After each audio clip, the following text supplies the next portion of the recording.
Hello students, कैसे हैं आप सब लोग। आई होप आप लोग बिल्कुल खुश होंगे, हैप्पी रहेंगे और हमारा सॉल्यूशन का पहला लेक्चर देके बहुत ही खुश होंगे कि मैम क्या बात है, हमारा पहला लेक्चर और पहला चैप्टर बिल्कुल अच्छे से क्लियर हो गया जो आपको मंडे को मिला था और उसके बाद आपको PYQ दैट इज कल ट्यूसडे को मिल गया था। तो आज हम शुरू करने वाले हैं अपना नया चैप्टर दैट इज इलेक्ट्रोकेमिस्ट्री।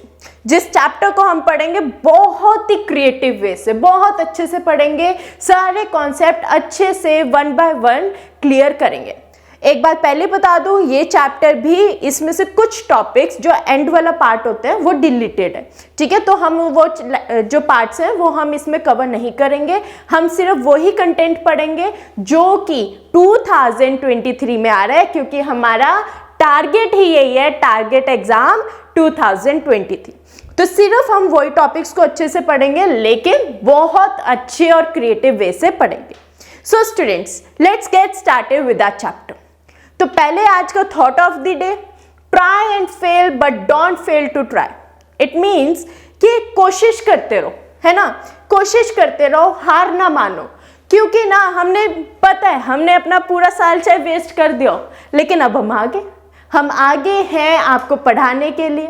आपको सिर्फ और सिर्फ 2 महीने जो हमारे पास जनवरी और फरवरी रह गया है, उसमें हम पूरा केमिस्ट्री को ना पूरा घोल के पी जाएंगे, है ना। कहते हैं ना कि बुक्स को घोल के पी तो नहीं जाएंगे, वही काम हम करेंगे, बुक्स को अच्छे से घोलेंगे और पी जाएंगे। मतलब कहने का सारे कॉन्सेप्ट्स को अच्छे से क्लियर कर लेंगे और कोशिश करते रहेंगे, हार नहीं माननी, कोशिश करते रहो और हम करेंगे भी, right. So students, let's get started with the chapter electrochemistry. तो नाम से समझते हैं सबसे पहले कि ये चैप्टर है क्या, व्हाट इज इलेक्ट्रोकेमिस्ट्री। तो इलेक्ट्रोकेमिस्ट्री हमारे पास क्या है, इसके नाम को अगर मैं तोड़ दूं ना 2 पार्ट में तो क्या आएगा, इलेक्ट्रो, ठीक है। इलेक्ट्रो का मतलब इलेक्ट्रिसिटी, है ना, नाम से इलेक्ट्रो का मतलब इलेक्ट्रिसिटी और केमिस्ट्री का मतलब केमिकल रिएक्शन। तो कहने का मतलब क्या है, जब हम इलेक्ट्रिसिटी को यूज करेंगे, है ना, जब हम इलेक्ट्रिसिटी को यूज करेंगे अपनी केमिकल रिएक्शन बनाने के लिए और केमिकल रिएक्शन को यूज करेंगे इलेक्ट्रिसिटी बनाने के लिए, तो उसे हम कहेंगे इलेक्ट्रोकेमिस्ट्री। सो अगर साइंटिफिक लैंग्वेज में मैं बोलना चाहूँ तो इलेक्ट्रोकेमिस्ट्री क्या है, इलेक्ट्रोकेमिस्ट्री के प्रोडक्शन है, ठीक है, या फिर इलेक्ट्रिक एनर्जी का या फिर केमिकल एनर्जी का। अगर सपोज करो मैंने केमिकल रिएक्शन किया, सपोज किया मैंने पानी में NaCl डिसॉल्व कर दिया और उससे से मैं इलेक्ट्रिसिटी एक्सट्रैक्ट करना चाहती हूँ, ये हम करेंगे, यस इसी लेक्चर में हम करेंगे। तो हमने क्या किया, ये जो होती है यहाँ पर अब हम क्या करें कि इलेक्ट्रिसिटी से केमिकल एनर्जी एक्सट्रैक्ट करें। तो ये जो रिएक्शन होती है ना, इसे कहते हैं स्पॉन्टेनियस केमिकल रिएक्शन। Whereas अगर मैं बात करूं दूसरा चीज कर दूं, ठीक है, केमिकल एनर्जी से इलेक्ट्रिसिटी बना दी, ठीक है, तो यहां पर हम बात करेंगे नॉन स्पॉन्टेनियस केमिकल रिएक्शन। मुझे पता है अभी बड़ी कंफ्यूजन से होगी, क्या बोल दिया मैम ने, स्पॉन्टेनियस नॉन स्पॉन्टेनियस पहली स्लाइड में। तो इस हर एक चीज को बिल्कुल अच्छे से पढ़ेंगे, ठीक है। तो बेसिकली हमने क्या करना है, यहाँ पे इलेक्ट्रिसिटी से या केमिकल एनर्जी बनानी है, ये केमिकल एनर्जी से इलेक्ट्रिसिटी बनानी है। अभी इतना समझते हैं, ठीक है। क्या करना है, केमिकल एनर्जी को यूज करना है, मतलब केमिकल रिएक्शन को यूज करके इलेक्ट्रिसिटी बना देंगे, ये इलेक्ट्रिसिटी को यूज करके केमिकल एनर्जी बनाएंगे। तो अब हम इसको थोड़ा सा और आगे पढ़ते हैं। तो आगे अगर हम देखें तो इलेक्ट्रोकेमिस्ट्री जो है ना, इस चैप्टर को मैंने 2 पार्ट्स में लेके चलना है, ठीक है। एक है इलेक्ट्रोकेमिकल सेल और दूसरा है इलेक्ट्रोलिटिक सेल, ठीक है।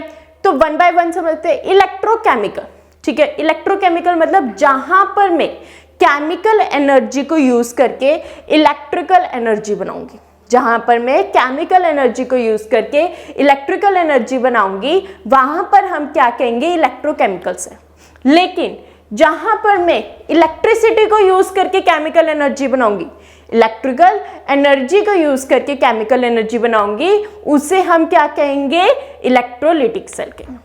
तो अभी मैंने स्पॉन्टेनियस नॉन स्पॉन्टेनियस की बात करी थी। तो बेसिकली जब हम इलेक्ट्रोकेमिकल सेल करेंगे वहां पर आएगा स्पॉन्टेनियस रिडॉक्स रिएक्शन, और जहां मैं इलेक्ट्रोलिटिक सेल की बात करूंगी वहां आएगा नॉन स्पॉन्टेनियस रिडॉक्स रिएक्शन, ठीक है। तो पहले इनके नाम समझ लेते हैं, स्पॉन्टेनियस, नॉन स्पॉन्टेनियस। तो सबसे पहला वर्ड क्या आ रहा है, रिडॉक्स रिएक्शन। तो पहले हम समझते हैं रिडॉक्स रिएक्शन क्या होता है। तो रिडॉक्स रिएक्शन बेसिकली अगर मैं नाम से समझू ना, रिडॉक्स, रेड मतलब रिडक्शन, ऑक्स मतलब ऑक्सीडेशन, जहां पे रिडक्शन और ऑक्सीडेशन हो रही होगी उसे हम क्या कहेंगे, रिडॉक्स रिएक्शन कहेंगे, राइट। उसे हम क्या कहेंगे, रिडॉक्स रिएक्शन कहेंगे। That is a chemical reaction in which electrons are lost. ये तो हम 9-10 से पढ़ते हुए आ रहे हैं भाई कि ऑक्सीडेशन में क्या होता है, इलेक्ट्रॉन का रिमूवल होता है, हम इलेक्ट्रॉन्स को पकड़ के निकाल देते हैं। तो जहां पर मेरे पास डोनेशन ऑफ इलेक्ट्रॉन हो रही है, मैं बहुत अच्छा काम कर रही हूँ, मैं अपने अंदर से चीजें निकाल के दे रही हूँ, मैं लोगों को डोनेट कर रही हूँ, तो जहां पे डोनेशन होएगा वहां पर आएगा ऑक्सीडेशन। लेकिन वही चालाक लोग जो ले रहे हैं इलेक्ट्रॉन को, जो ले रहा होगा वो क्या करेगा, रिडक्शन परफॉर्म करेगा। सो बेसिकली ऑक्सीडेशन क्या है, जहां पर इलेक्ट्रॉन की रिमूवल हो रही हो, जहां पे पूरी डोनेशन हो रही है, बिल्कुल दिल खोल के वो अपनी चीजें बांट रहे हैं। लेकिन रिडक्शन क्या है, जहां पे वही चीजें जो एब्जॉर्ब हो रही है, ठीक है। तो बेसिकली इसको एक रिएक्शन से समझते हैं, ठीक है। रिएक्शन क्या है, जिंक और कॉपर की रिएक्शन है, ठीक है, जिंक और कॉपर के रिएक्शन।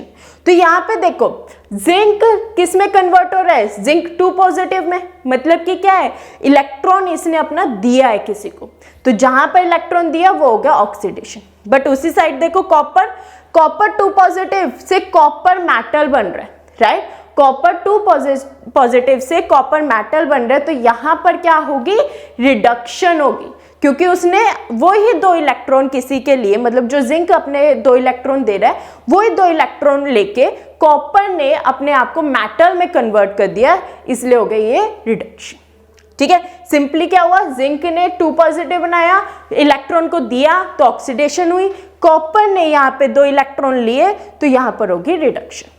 एक और एग्जाम्पल से समझते हैं। दूसरा एग्जाम्पल है मेरे पास कॉपर और Ag के बीच में, राइट, कॉपर और Ag के बीच में। तो यहां पर देखो कॉपर जो है वो Cu2 पॉजिटिव में कन्वर्ट हो रहा है, राइट, Cu से Cu2 पॉजिटिव हो रहा है। तो यहां पर Cu से Cu2 पॉजिटिव मतलब रिमूवल हो रही है इलेक्ट्रॉन की, और इलेक्ट्रॉन की रिमूवल का मतलब क्या है, ऑक्सीडेशन। तो मेरे पास कॉपर से कॉपर 2 पॉजिटिव में ऑक्सीडेशन हुई। लेकिन दूसरी तरफ जाते जाते जैसे ये Ag पॉजिटिव है, इसने इलेक्ट्रॉन ले लिया और इलेक्ट्रॉन लेके यहाँ पर Ag में कन्वर्ट हो गया, तो इसे अब हम क्या कहेंगे, हम यहाँ पर इसे कहेंगे रिडक्शन, राइट। तो इसे क्या कहेंगे, रिडक्शन कहेंगे। तो बेसिकली क्या है, जहां पे रिमूवल ऑफ इलेक्ट्रॉन हो रही है वो ऑक्सीडेशन, जहां पर गेन ऑफ इलेक्ट्रॉन हो रहा है वहां रिडक्शन। अब आपके दिमाग में क्वेश्चन आ रहा होगा, पिछले वाली रिएक्शन में तो भाई कॉपर जो है इलेक्ट्रॉन ले रहा था, लेकिन इस वाली कॉपर और Ag वाली रिएक्शन में क्या हो रहा था, इलेक्ट्रॉन दे रहा था। ये क्या हुआ कॉपर को कि एक बार इलेक्ट्रॉन लिया एक बार इलेक्ट्रॉन दिया, ऐसा थोड़ी ना होना चाहिए, एक ही तरह का नेचर शो करना चाहिए। तो ऐसा क्यों हुआ, हाउ, ठीक है। तो इसका आंसर देने के लिए हमारे पास आती है रिएक्टिविटी सीरीज। इसका आंसर कौन देता है, रिएक्टिविटी सीरीज। तो रिएक्टिविटी सीरीज हमारे पास कुछ इस तरह की होती है। तो जैसे जैसे हम नीचे से ऊपर की तरफ जाते रहते हैं, इलेक्ट्रॉन जो है वो भी जाने की कैपेसिटी रखते हैं, मतलब पोटेशियम, सोडियम, लिथियम, बेरिलियम बहुत जल्दी अपना इलेक्ट्रॉन देते हैं। कौन से हैं, एल्कली ग्रुप के। हमने पढ़ा था ना, एल्कली ग्रुप्स के जो होते हैं ये अपना एक इलेक्ट्रॉन देके नोबल गैस इलेक्ट्रॉनिक कॉन्फ़िगरेशन पा लेते हैं। तो इस वजह से इनके पास क्या होता है, बहुत हाई टेंडेंसी होती है अपना एक इलेक्ट्रॉन देने की। तो जैसे जैसे हम ऊपर की तरफ जाते जाएंगे ये अपना इलेक्ट्रॉन देता रहेगा, ठीक है।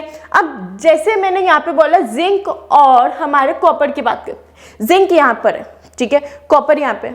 जिंक जो है कॉपर से बहुत ऊपर है, कॉपर ये रहा, जिंक ये रहा, बहुत ऊपर है। तो क्या करेगा, जिंक अपने इलेक्ट्रॉन देगा, वो चाहेगा कि पहले मैं स्टेबल हो जाऊं। बीइंग सेल्फिश, जिंक अपने आप को स्टेबल करने के लिए फटाफट 2 इलेक्ट्रॉन देगा और पकड़ लेगा कॉपर। इसलिए वहां पे क्या हुआ, यहाँ पे रिएक्टिविटी सीरीज से समझ में आया यहाँ पर ऐसा क्यों हुआ। फिर उसके बाद क्या हुआ, यही सिल्वर जो Ag है हमारे पास, वो था कॉपर से नीचे, ठीक है, बीइंग सेल्फिश। अब सिल्वर वो कहता है मैं क्यों इलेक्ट्रॉन दूं, कॉपर तो मेरे से ऊपर है, कॉपर इलेक्ट्रॉन देगा, तो इसी वजह से यहाँ पे कॉपर ने इलेक्ट्रॉन दिए थे। तो रिएक्टिविटी सीरीज जो है वो एक्सप्लेन करती है कि कौन कब अपना इलेक्ट्रॉन देगा या कब इलेक्ट्रॉन किसी से लेगा। आई होप रिडॉक्स रिएक्शन बिल्कुल अच्छे से क्लियर हो गया होगा। अब हम नेक्स्ट आते हैं, उसमें क्या लिखा था, spontaneous redox reaction, non spontaneous redox reaction, है ना। तो रिडॉक्स तो मेरे को समझ में आ गया भाई, जहां पे रिडक्शन और ऑक्सीडेशन हो रही होगी। अब हम पढ़ेंगे स्पॉन्टेनियस एंड नॉन स्पॉन्टेनियस, कि स्पॉन्टेनियस केमिकल रिएक्शन क्या होती है, ये नॉन स्पॉन्टेनियस केमिकल रिएक्शन क्या होती है। चलो पढ़े। तो स्पॉन्टेनियस रिएक्शन क्या होगी, वो रिएक्शन जो अपने आप होती जाएगी, वो रिएक्शन जो अपने आप होएगी। जैसे हम बोलते हैं ना कि ये वाली जो रिएक्शन है, ये वाला जो केमिकल है, इसे डार्क बॉटल में रखो, है ना, बोलते हैं क्योंकि इस पे अगर डायरेक्ट सनलाइट आई तो ये क्या हो जाएगा, अपने आयंस में टूट जाएगा या डिफरेंट कंपाउंड बना लेगा, राइट। लड़कियां जो विटामिन सी यूज करती हैं, राइट, जो गर्ल्स या आजकल तो बॉयज भी यूज करते हैं वैसे तो, ठीक है, जो विटामिन सी का सीरम आता है ना, वो यूज करते हो, वो क्यों डार्क बॉटल्स में आता है, कभी देखे, नोटिस किया वो डार्क बॉटल्स में क्यों आता है। उसमें भी सेम यही होता है कि विटामिन सी जो है वो सनलाइट की रिएक्शन में, सनलाइट जैसे उस पर गिरेगी वो रिएक्ट कर जाता है और कंपाउंड डिफरेंट हो जाते हैं। तभी अगर आप उसको थोड़ा सा कलर बॉटल में डाल के देखो ना, वो 2 दिन में येलो कलर का हो जाएगा। कहाँ आपका वो ट्रांसपेरेंट सा विटामिन सी होता है और 2 दिन के बाद ही वो येलो हो जाएगा। क्यों? क्योंकि लाइट रिएक्शन होगी। सो बेसिकली यहाँ पे क्या है, मैंने तो नहीं बाहर से कुछ डाला, है ना, या मैंने उस विटामिन सी में कुछ आटा चीनी कुछ डाल दिया जो रिएक्शन होगी, कुछ नहीं हुआ। बेसिकली यहाँ पर क्या हुआ होगा, यहाँ पर क्या होगी, अपने आप रिएक्शन होगी।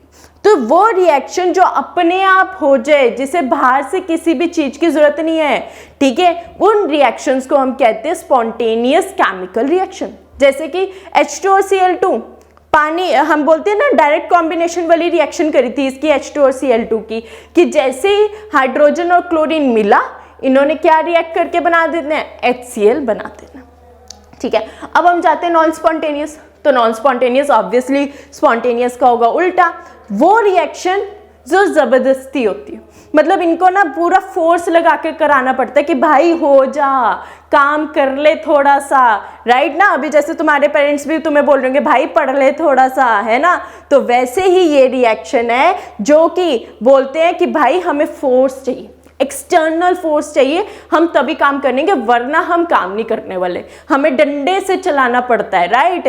तो ये बेसिकली इसमें डंडा नहीं डालते, ठीक है, बेसिकली हम यहाँ पे क्या करेंगे, कैटलिस्ट डालेंगे, मतलब कोई ना कोई चीज ऐसी डालेंगे, टेम्परेचर बढ़ाएंगे, प्रेशर, वॉल्यूम, इन सब के इंक्रीज या डिक्रीज पे होते। तो बेसिकली जब आपने H2O की रिएक्शन देखी होगी, है ना, 9th-10th में भी पढ़ के आते हैं, ये रिएक्शन कब होती है, जब इसके अंदर इलेक्ट्रिसिटी पास की जाए, मतलब इलेक्ट्रिक करंट डाला जाए, है ना। तो लिखा होता है इलेक्ट्रोलिसिस।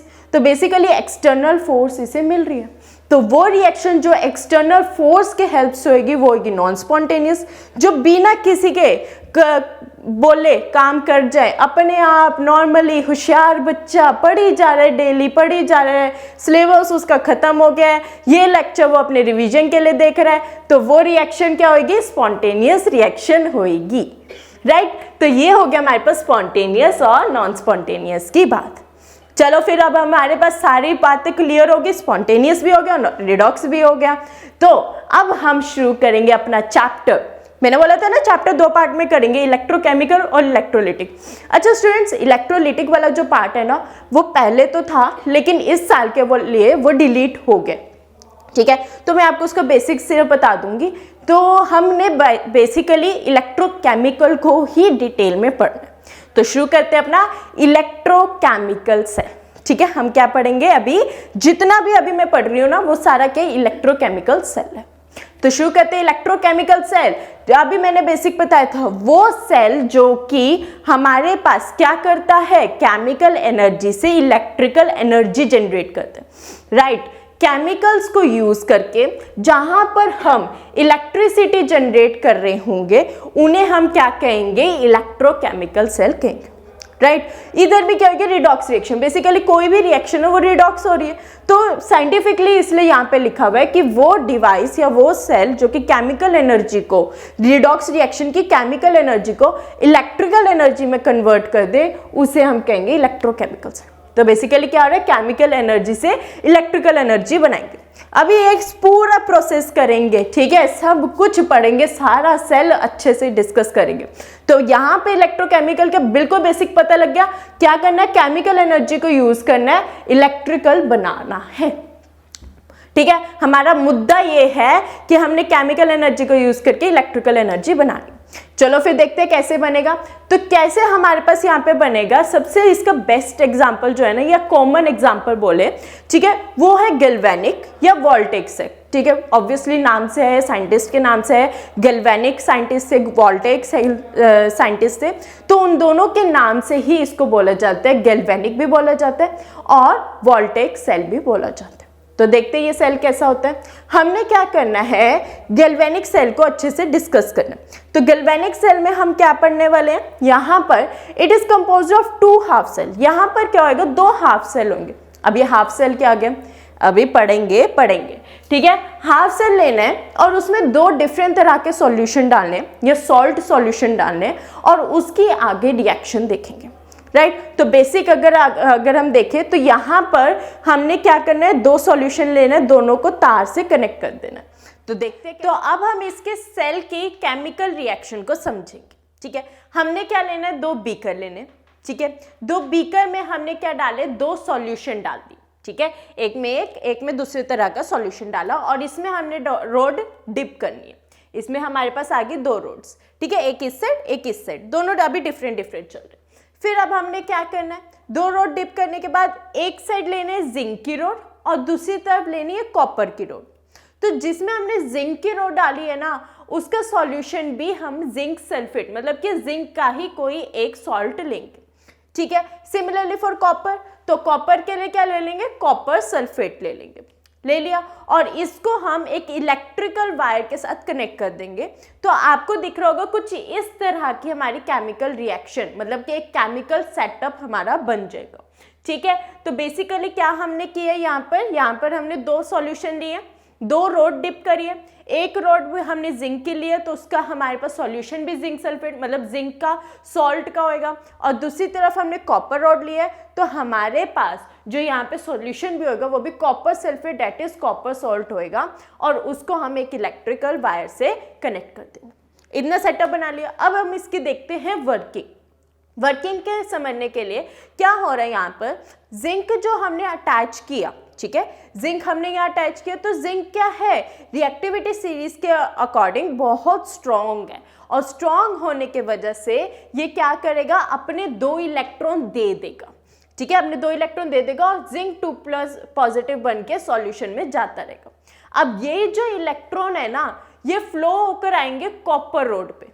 ये कहाँ आएंगे, फ्लो होके कॉपर रोड पे आएंगे, और वहां पर क्या करेगा, सॉल्यूशन में से जितना भी कॉपर था ना, वो सारा जाएगा रोड पे, क्योंकि बीइंग सेल्फिश कॉपर वो क्या करेगा, वो 2 इलेक्ट्रॉन को लेना चाहेगा, और 2 इलेक्ट्रॉन को कहाँ से लेगा, वो इसी ही रोड से लेगा, ठीक है। तो वर्किंग में क्या हो रहा है कि यहाँ पे जिंक जो होगा वो होगा अपने 2 इलेक्ट्रॉन को निकाल के, और जिंक जो 2 पॉजिटिव है वो सॉल्यूशन में जाता रहेगा, वेयर एज कॉपर जो है वो ही 2 इलेक्ट्रॉन को लेके रोड पे आके डिपॉजिट होता रहेगा, ठीक है। तो यहाँ पर ऑक्सीडेशन रिडक्शन दोनों साइमल्टेनियसली हो रही है।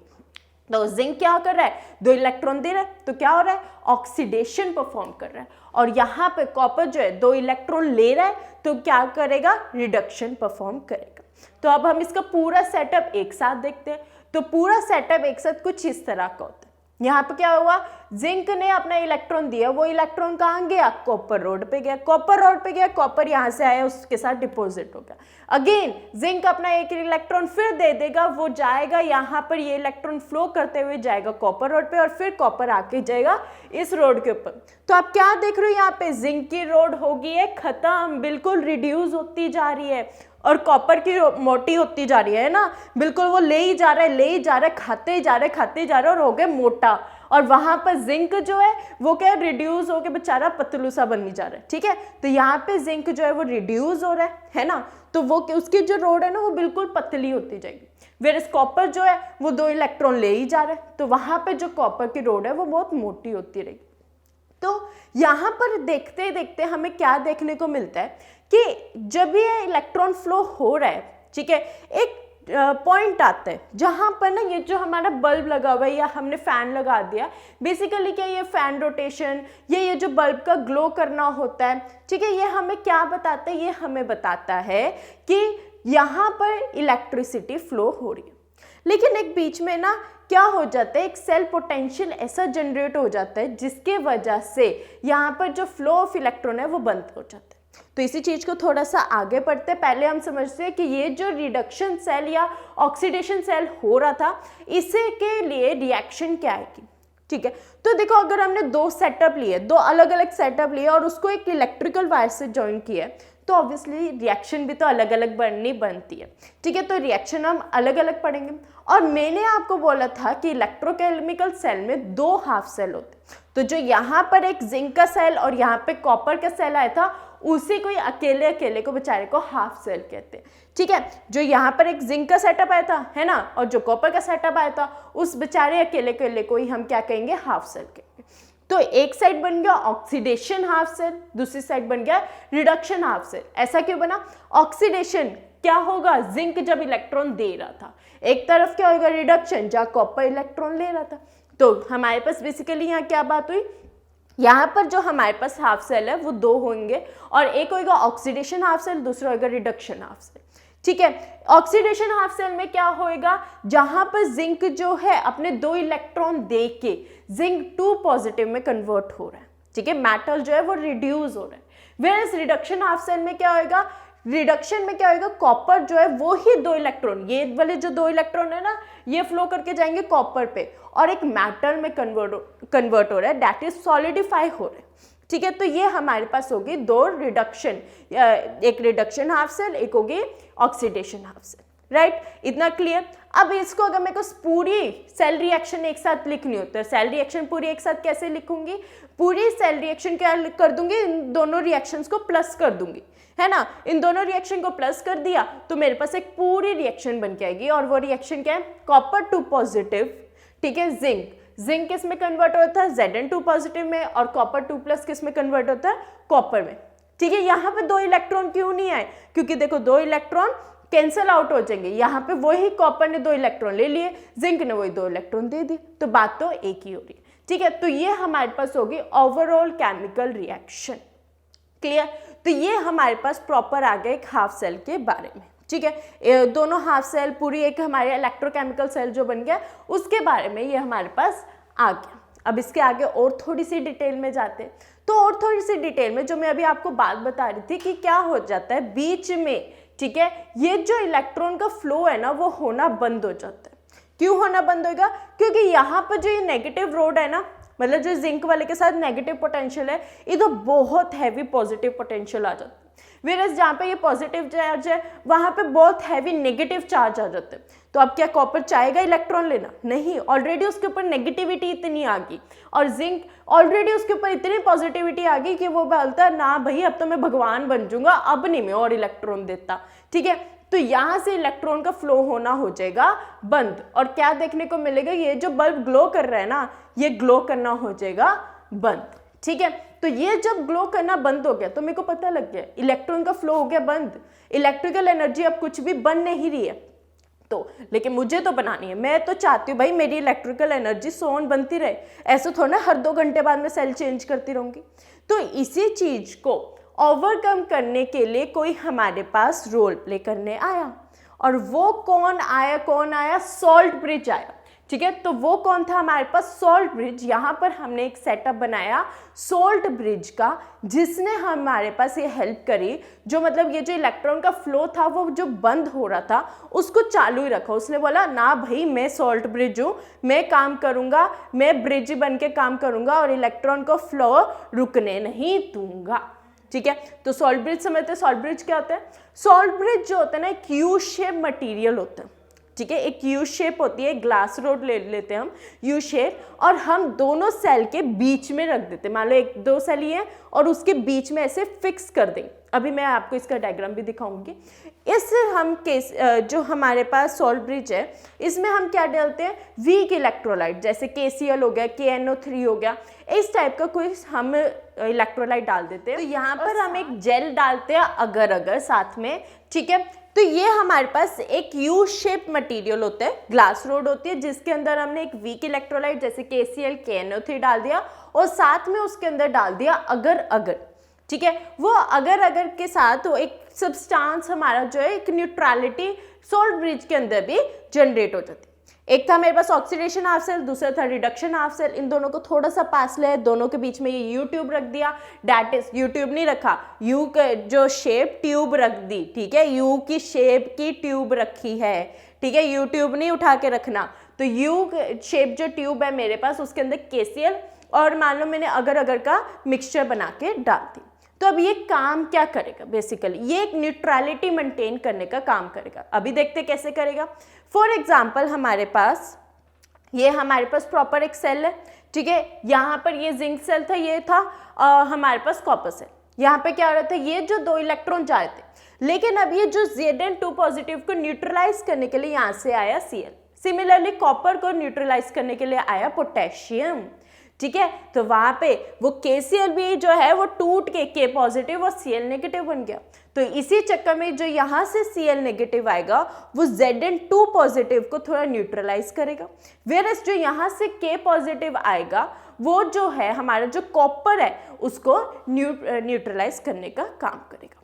तो ये ऐसे हमारे पास यहाँ से भी इलेक्ट्रॉन का फ्लो बना रहेगा और अंदर भी न्यूट्रलाइजेशन चलती रहेगी।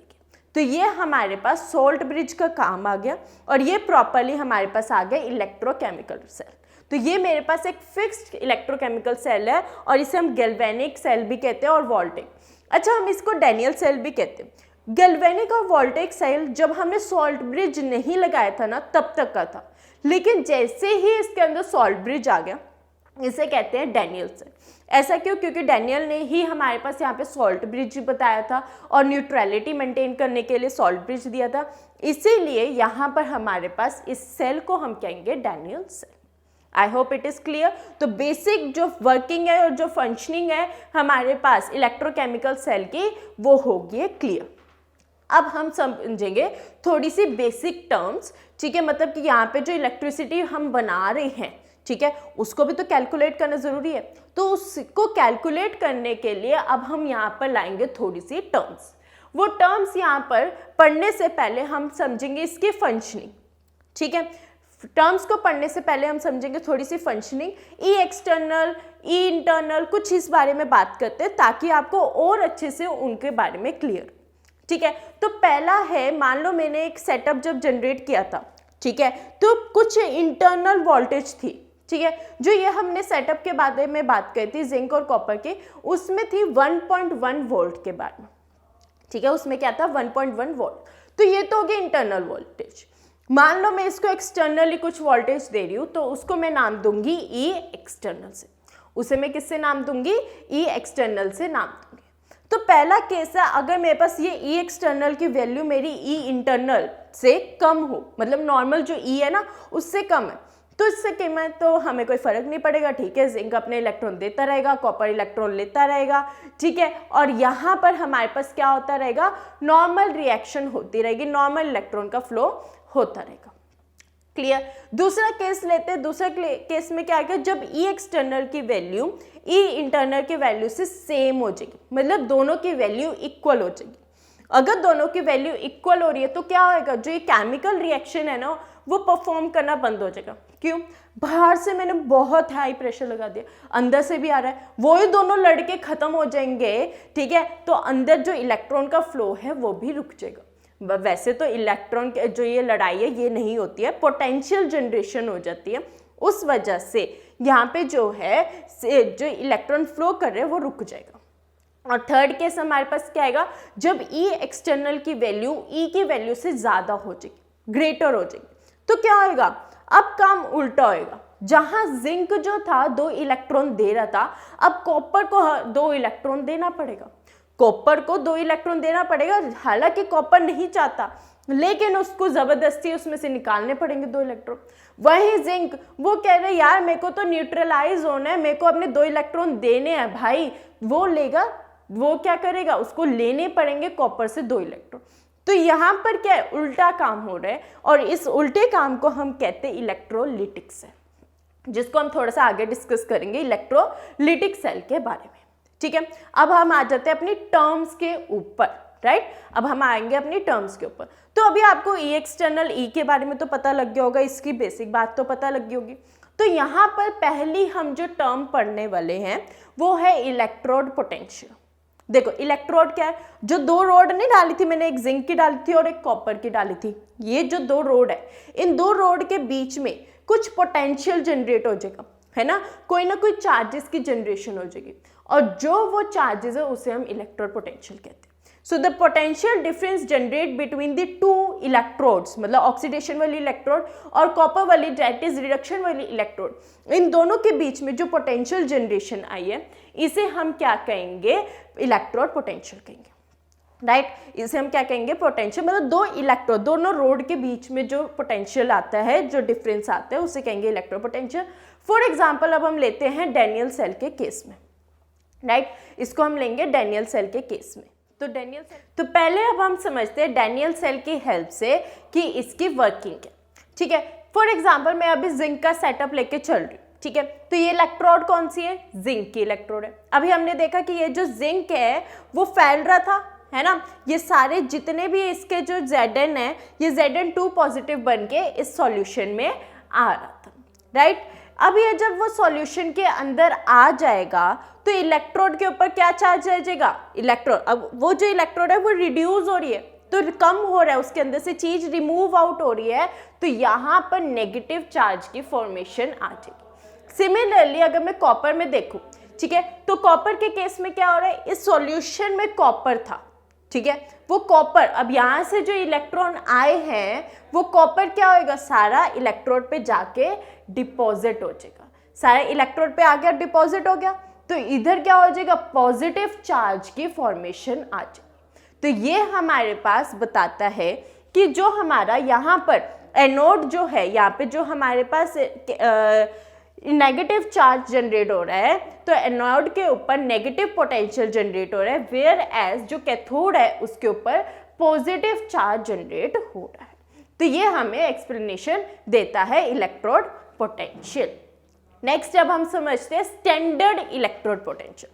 ठीक है, अभी हमने पढ़ा इलेक्ट्रोड पोटेंशियल, अब हम पढ़ेंगे स्टैंडर्ड इलेक्ट्रोड पोटेंशियल। देखो स्टैंडर्ड से ही समझ लो, जहां पे स्टैंडर्डाइज कंडीशन की बात की जाए, जैसे कि अगर मैं बोलूँ सॉल्यूशन की जो वैल्यू है वो 1 मोलर हो जाए, ठीक है, टेम्परेचर की वैल्यू जो है वो 298 केल्विन हो जाए, प्रेशर जो हो जाए मेरा 1 एटमॉस्फेयर, मतलब सारी की सारी एक परफेक्ट कंडीशन, मतलब कि एक हम बोलते हैं ना कि ये तो यार परफेक्ट है ना, इसके पास सब कुछ है तो परफेक्ट है ये तो यहाँ पर भी अगर इसके पास सारी कंडीशन आ जाए, molarity 1 molar, pressure 1 atmospheric, temperature 298 kelvin, मतलब सारी स्टैंडर्ड कंडीशंस आ जाएंगी, तो हम उसको बोलेंगे स्टैंडर्ड इलेक्ट्रोड पोटेंशियल।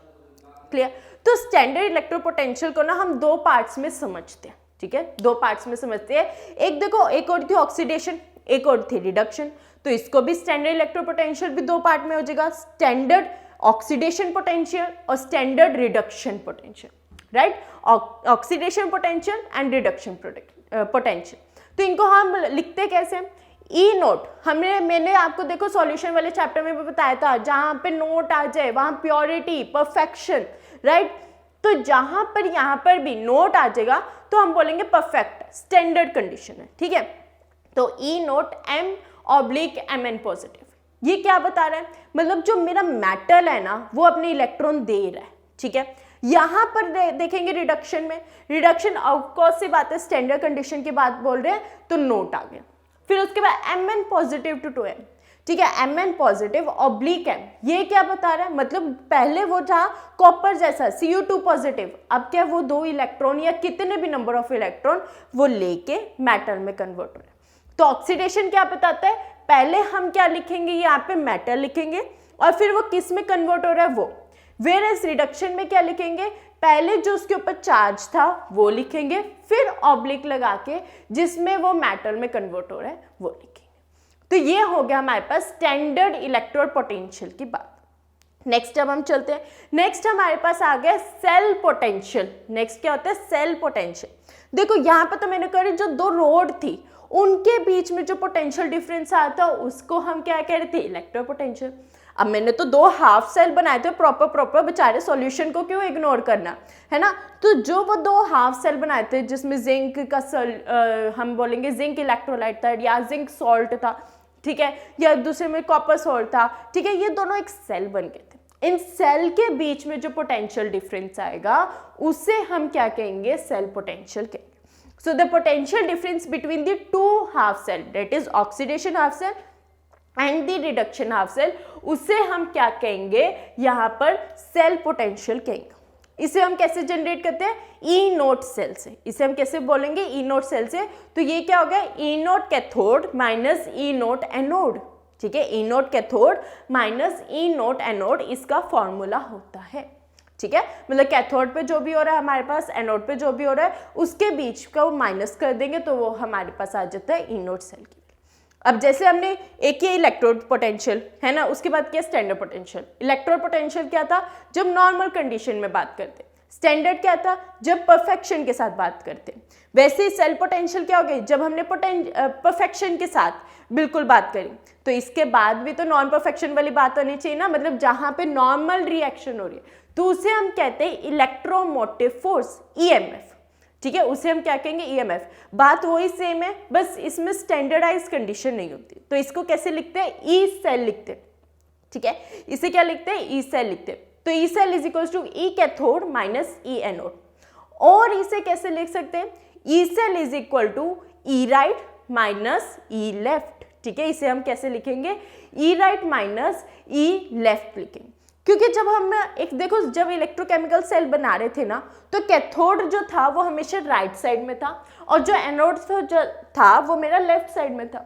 तो इसी वजह से हम इसको ई राइट माइनस ई लेफ्ट भी लिख सकते हैं, क्योंकि हमेशा इलेक्ट्रोकेमिकल सेल में कैथोड हमेशा राइट में होता है और एनोड हमेशा लेफ्ट में होता है, ठीक है। तो ये हमारे पास है ईएमएफ की बात करें।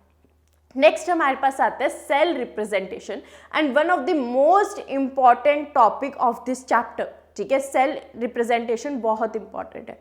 अब देखो पूरी रिएक्शन बार बार तो लिखते नहीं रहेंगे कि कॉपर ने 2 इलेक्ट्रॉन लिए, जिंक ने 2 इलेक्ट्रॉन दिए थे, वहां से कॉपर मैटर बना, जिंक 2 पॉजिटिव बना, ये पूरी रिएक्शन बार बार तो लिखेंगे नहीं। तो इस रिएक्शन को हमारे पास एक प्रॉपर मेथड में लिखने के लिए हमारे साइंटिस्ट हैं और उन्होंने क्या दिया, सेल रिप्रेजेंटेशन दी। तो सेल को हम कैसे रिप्रेजेंट करते हैं, ठीक है, 2 हाफ सेल है, ठीक है, 2 हाफ सेल है, बीच में क्या था, सॉल्ट ब्रिज। तो सॉल्ट ब्रिज को लगाने के लिए मैं 2 डंडे लगा दूंगी, ठीक है। सॉल्ट ब्रिज को लगाने के लिए बीच में 2 डंडे लगा दूंगी, एक साइड लिखूंगी ऑक्सीडेशन वाला, दूसरी साइड लिखूंगी रिडक्शन वाला। ये तो होगी नॉर्मल प्रॉपर इलेक्ट्रोकेमिकल सेल के बाद।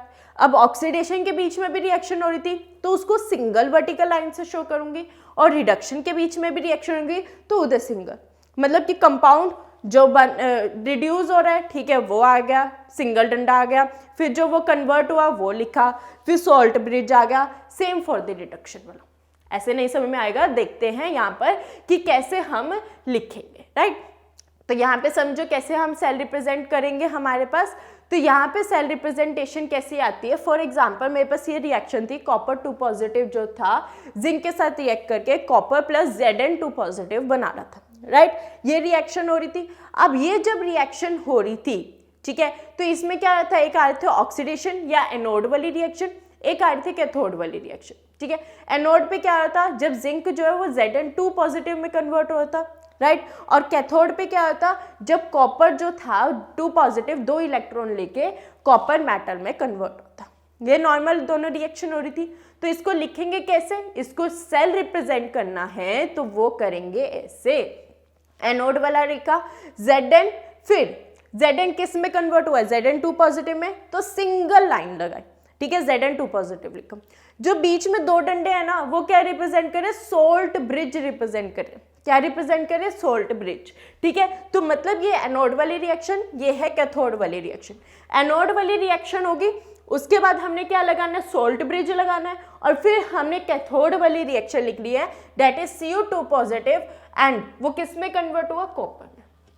ठीक है, मतलब इनिशियली क्या था, फिर सिंगल डंडा लगाया, फाइनल क्या बन गया, सोल्ट ब्रिज लगाया, इनिशियली क्या था, सिंगल डंडा लगाया, फाइनली क्या बन गया। ये हमारे पास रिप्रेजेंटेशन है, सेल रिप्रेजेंटेशन हम इसे कहते हैं, और ये बहुत इंपॉर्टेंट है। आगे आप इसी को ही बार बार रीयूज करने वाले हो, ईएमएफ हो गया, ये हो गया, तो इन चीज़ों को ना बिल्कुल अच्छे से अभी ही समझ लो, राइट। एक और एग्जाम्पल से इसको समझते हैं। एक और एग्जाम्पल देखो, वापस जाओ रिडॉक्स रिएक्शन में, उसमें एक और मैंने बताई थी कॉपर और एजी वाली रिएक्शन, है ना, कॉपर और सिल्वर वाली रिएक्शन बताई थी, उसी को लेते हैं एग्जाम्पल। यहाँ पर क्या है, कॉपर जो है अपने 2 इलेक्ट्रॉन देता है, हालांकि ये रिएक्शन जो है यहाँ पे 2Ag होता है, तो अभी मैं आपको ऐसे नॉर्मली बताता हूँ। कॉपर जो है अपना इलेक्ट्रॉन दे रहा है, ठीक है, वही जो सिल्वर है वो इलेक्ट्रॉन ले रहा है। तो बेसिकली क्या है, यहाँ पर सिल्वर के ऊपर हो रही है रिडक्शन और कॉपर के साथ हो रही है ऑक्सीडेशन। तो एनोड वाली रिएक्शन कौन सी होगी, यहाँ पे कॉपर वाली रिएक्शन, राइट। कॉपर जो है वो Cu2 पॉजिटिव और 2 इलेक्ट्रॉन दे रहे हैं, और कैथोड की रिएक्शन क्या होगी, जो 2Ag+ है वही 2 इलेक्ट्रॉन लेके Ag मैटर में कन्वर्ट हो रहा है, राइट। तो यहाँ पर हमारे पास इसको कैसे लिखेंगे, एनोड, फिर सोल्ट ब्रिज, कैथोड। एनोड पे पहले इनिशियली था कॉपर, सिंगल डंडा लगाया, किस में कन्वर्ट हुआ, Cu2 पॉजिटिव में, वो लिखा। सोल्ट ब्रिज लगाया, पहले था मेरे पास 2Ag, वो लिखा, फिर उसके बाद सिंगल डंडा लगाया, किस में कन्वर्ट हुआ, Ag में। तो ये मेरे पास होगी cell representation for these reaction. तो ये हमारे पास इक्वेशन आ गई थी, ठीक है, ये हमारे पास आ गया था सेल रिप्रेजेंटेशन कॉपर और हमारे सिल्वर के रिएक्शन के लिए। अब अगर इन्हीं सेल रिप्रेजेंटेशन को यूज करके अगर मैं इधर से ईएमएफ निकालना चाहूँ तो वो देखते हैं कैसे होता है। ये मैंने अपना सेल रिप्रेजेंट कर दिया, ठीक है। अभी मैंने डैनियल सेल की बात की है, जिंक वाले की, डेट इज Zn, जब Zn 2 पॉजिटिव में कन्वर्ट हो रहा था, फिर सॉल्ट ब्रिज लगाया, फिर कॉपर 2 पॉजिटिव है और उसके बाद वो कॉपर में कन्वर्ट हुआ, राइट। तो बेसिकली यहाँ पर क्या थी, ये वाला पार्ट एनोड था जहाँ पे ऑक्सीडेशन हो रही है, और ये वाला जो कॉपर वाला पार्ट है वो कैथोड है जहाँ पे रिडक्शन हो रही है। तो इसको अगर मैं स्टैंडर्ड इलेक्ट्रोड पोटेंशियल या ईएमएफ के फॉर्म में लिखना चाहूँ तो वो कैसे लिखूंगी, ई नोट, ठीक है। यहाँ पर हम अभी ईएमएफ की बात करें तो नोट नहीं लगा रहे, Zn 2 पॉजिटिव Z। अब आप बोलोगे मैम ऐसे थोड़ा ना लिखते थे, ऑक्सीडेशन वाला केस तो ये था कि पहले मेटल और फिर उसके बाद हम Zn 2 पॉजिटिव लिखेंगे, ये था ना। लेकिन हमारे क्या हुआ है कि केमिस्ट्री में हमने यहाँ पे एक परफेक्ट साइन कन्वेंशन ले लिया, ठीक है, एक परफेक्ट कन्वेंशन ले लिया कि हम हमेशा रिडक्शन पोटेंशियल के फॉर्म में ही लिखेंगे, ये हमने फिक्स कर लिया। तो चाहे ऑक्सीडेशन हो रहा है चाहे रिडक्शन हो रहा, हमेशा हम रिडक्शन पोटेंशियल के फॉर्म में लिखेंगे। इसलिए हमने यहाँ पर पहले Zn 2 पॉजिटिव लिखा और उसके बाद Zn लिखा। Similarly for the case of copper, copper के केस में भी हमने यही किया कि पहले कॉपर 2 पॉजिटिव, ये तो नॉर्मल वही है, ये तो रिडक्शन पोटेंशियल जैसे हम लिखते हैं वैसे ही लिखे, that is copper 2 positive oblique copper, मतलब पहले ये जो था एक्वस सॉल्यूशन में जैसा था वो, फिर ऑब्लिक करके किस में वो कन्वर्ट हुआ, वो ये हमने मेंशन कर लिया। तो अगर मेरे पास यहाँ पे फॉर्मूला क्या होता है ईएमएफ निकालने का, E cell is equals to E cathode minus E anode, right. ये मेरे अभी पढ़ा है कि E cathode minus E anode हो रहा है। तो ई कैथोड पे कौन सी रिएक्शन हो रही है, कॉपर वाली, तो कॉपर वाली रिएक्शन को यहाँ लिख देंगे और माइनस कर देंगे एनोड वाली, दैट इज जिंक वाली रिएक्शन से। तो इसका अगर मेरे को ईएमएफ निकालना है तो वो कैसे आ जाएगा, E cell is equals to E copper का जो भी पोटेंशियल है, ठीक है, क्योंकि वो कैथोड पे हो रही है वो रिएक्शन, उसका ईएमएफ लिखा माइनस, फिर हमने क्या किया एनोड वाला कौन सा है, Zn 2 पॉजिटिव वाला, वो लिख दिया। तो यहाँ से मेरे पास आएगा EMF of the cell, right. ये हो गया मेरे पास EMF of the cell.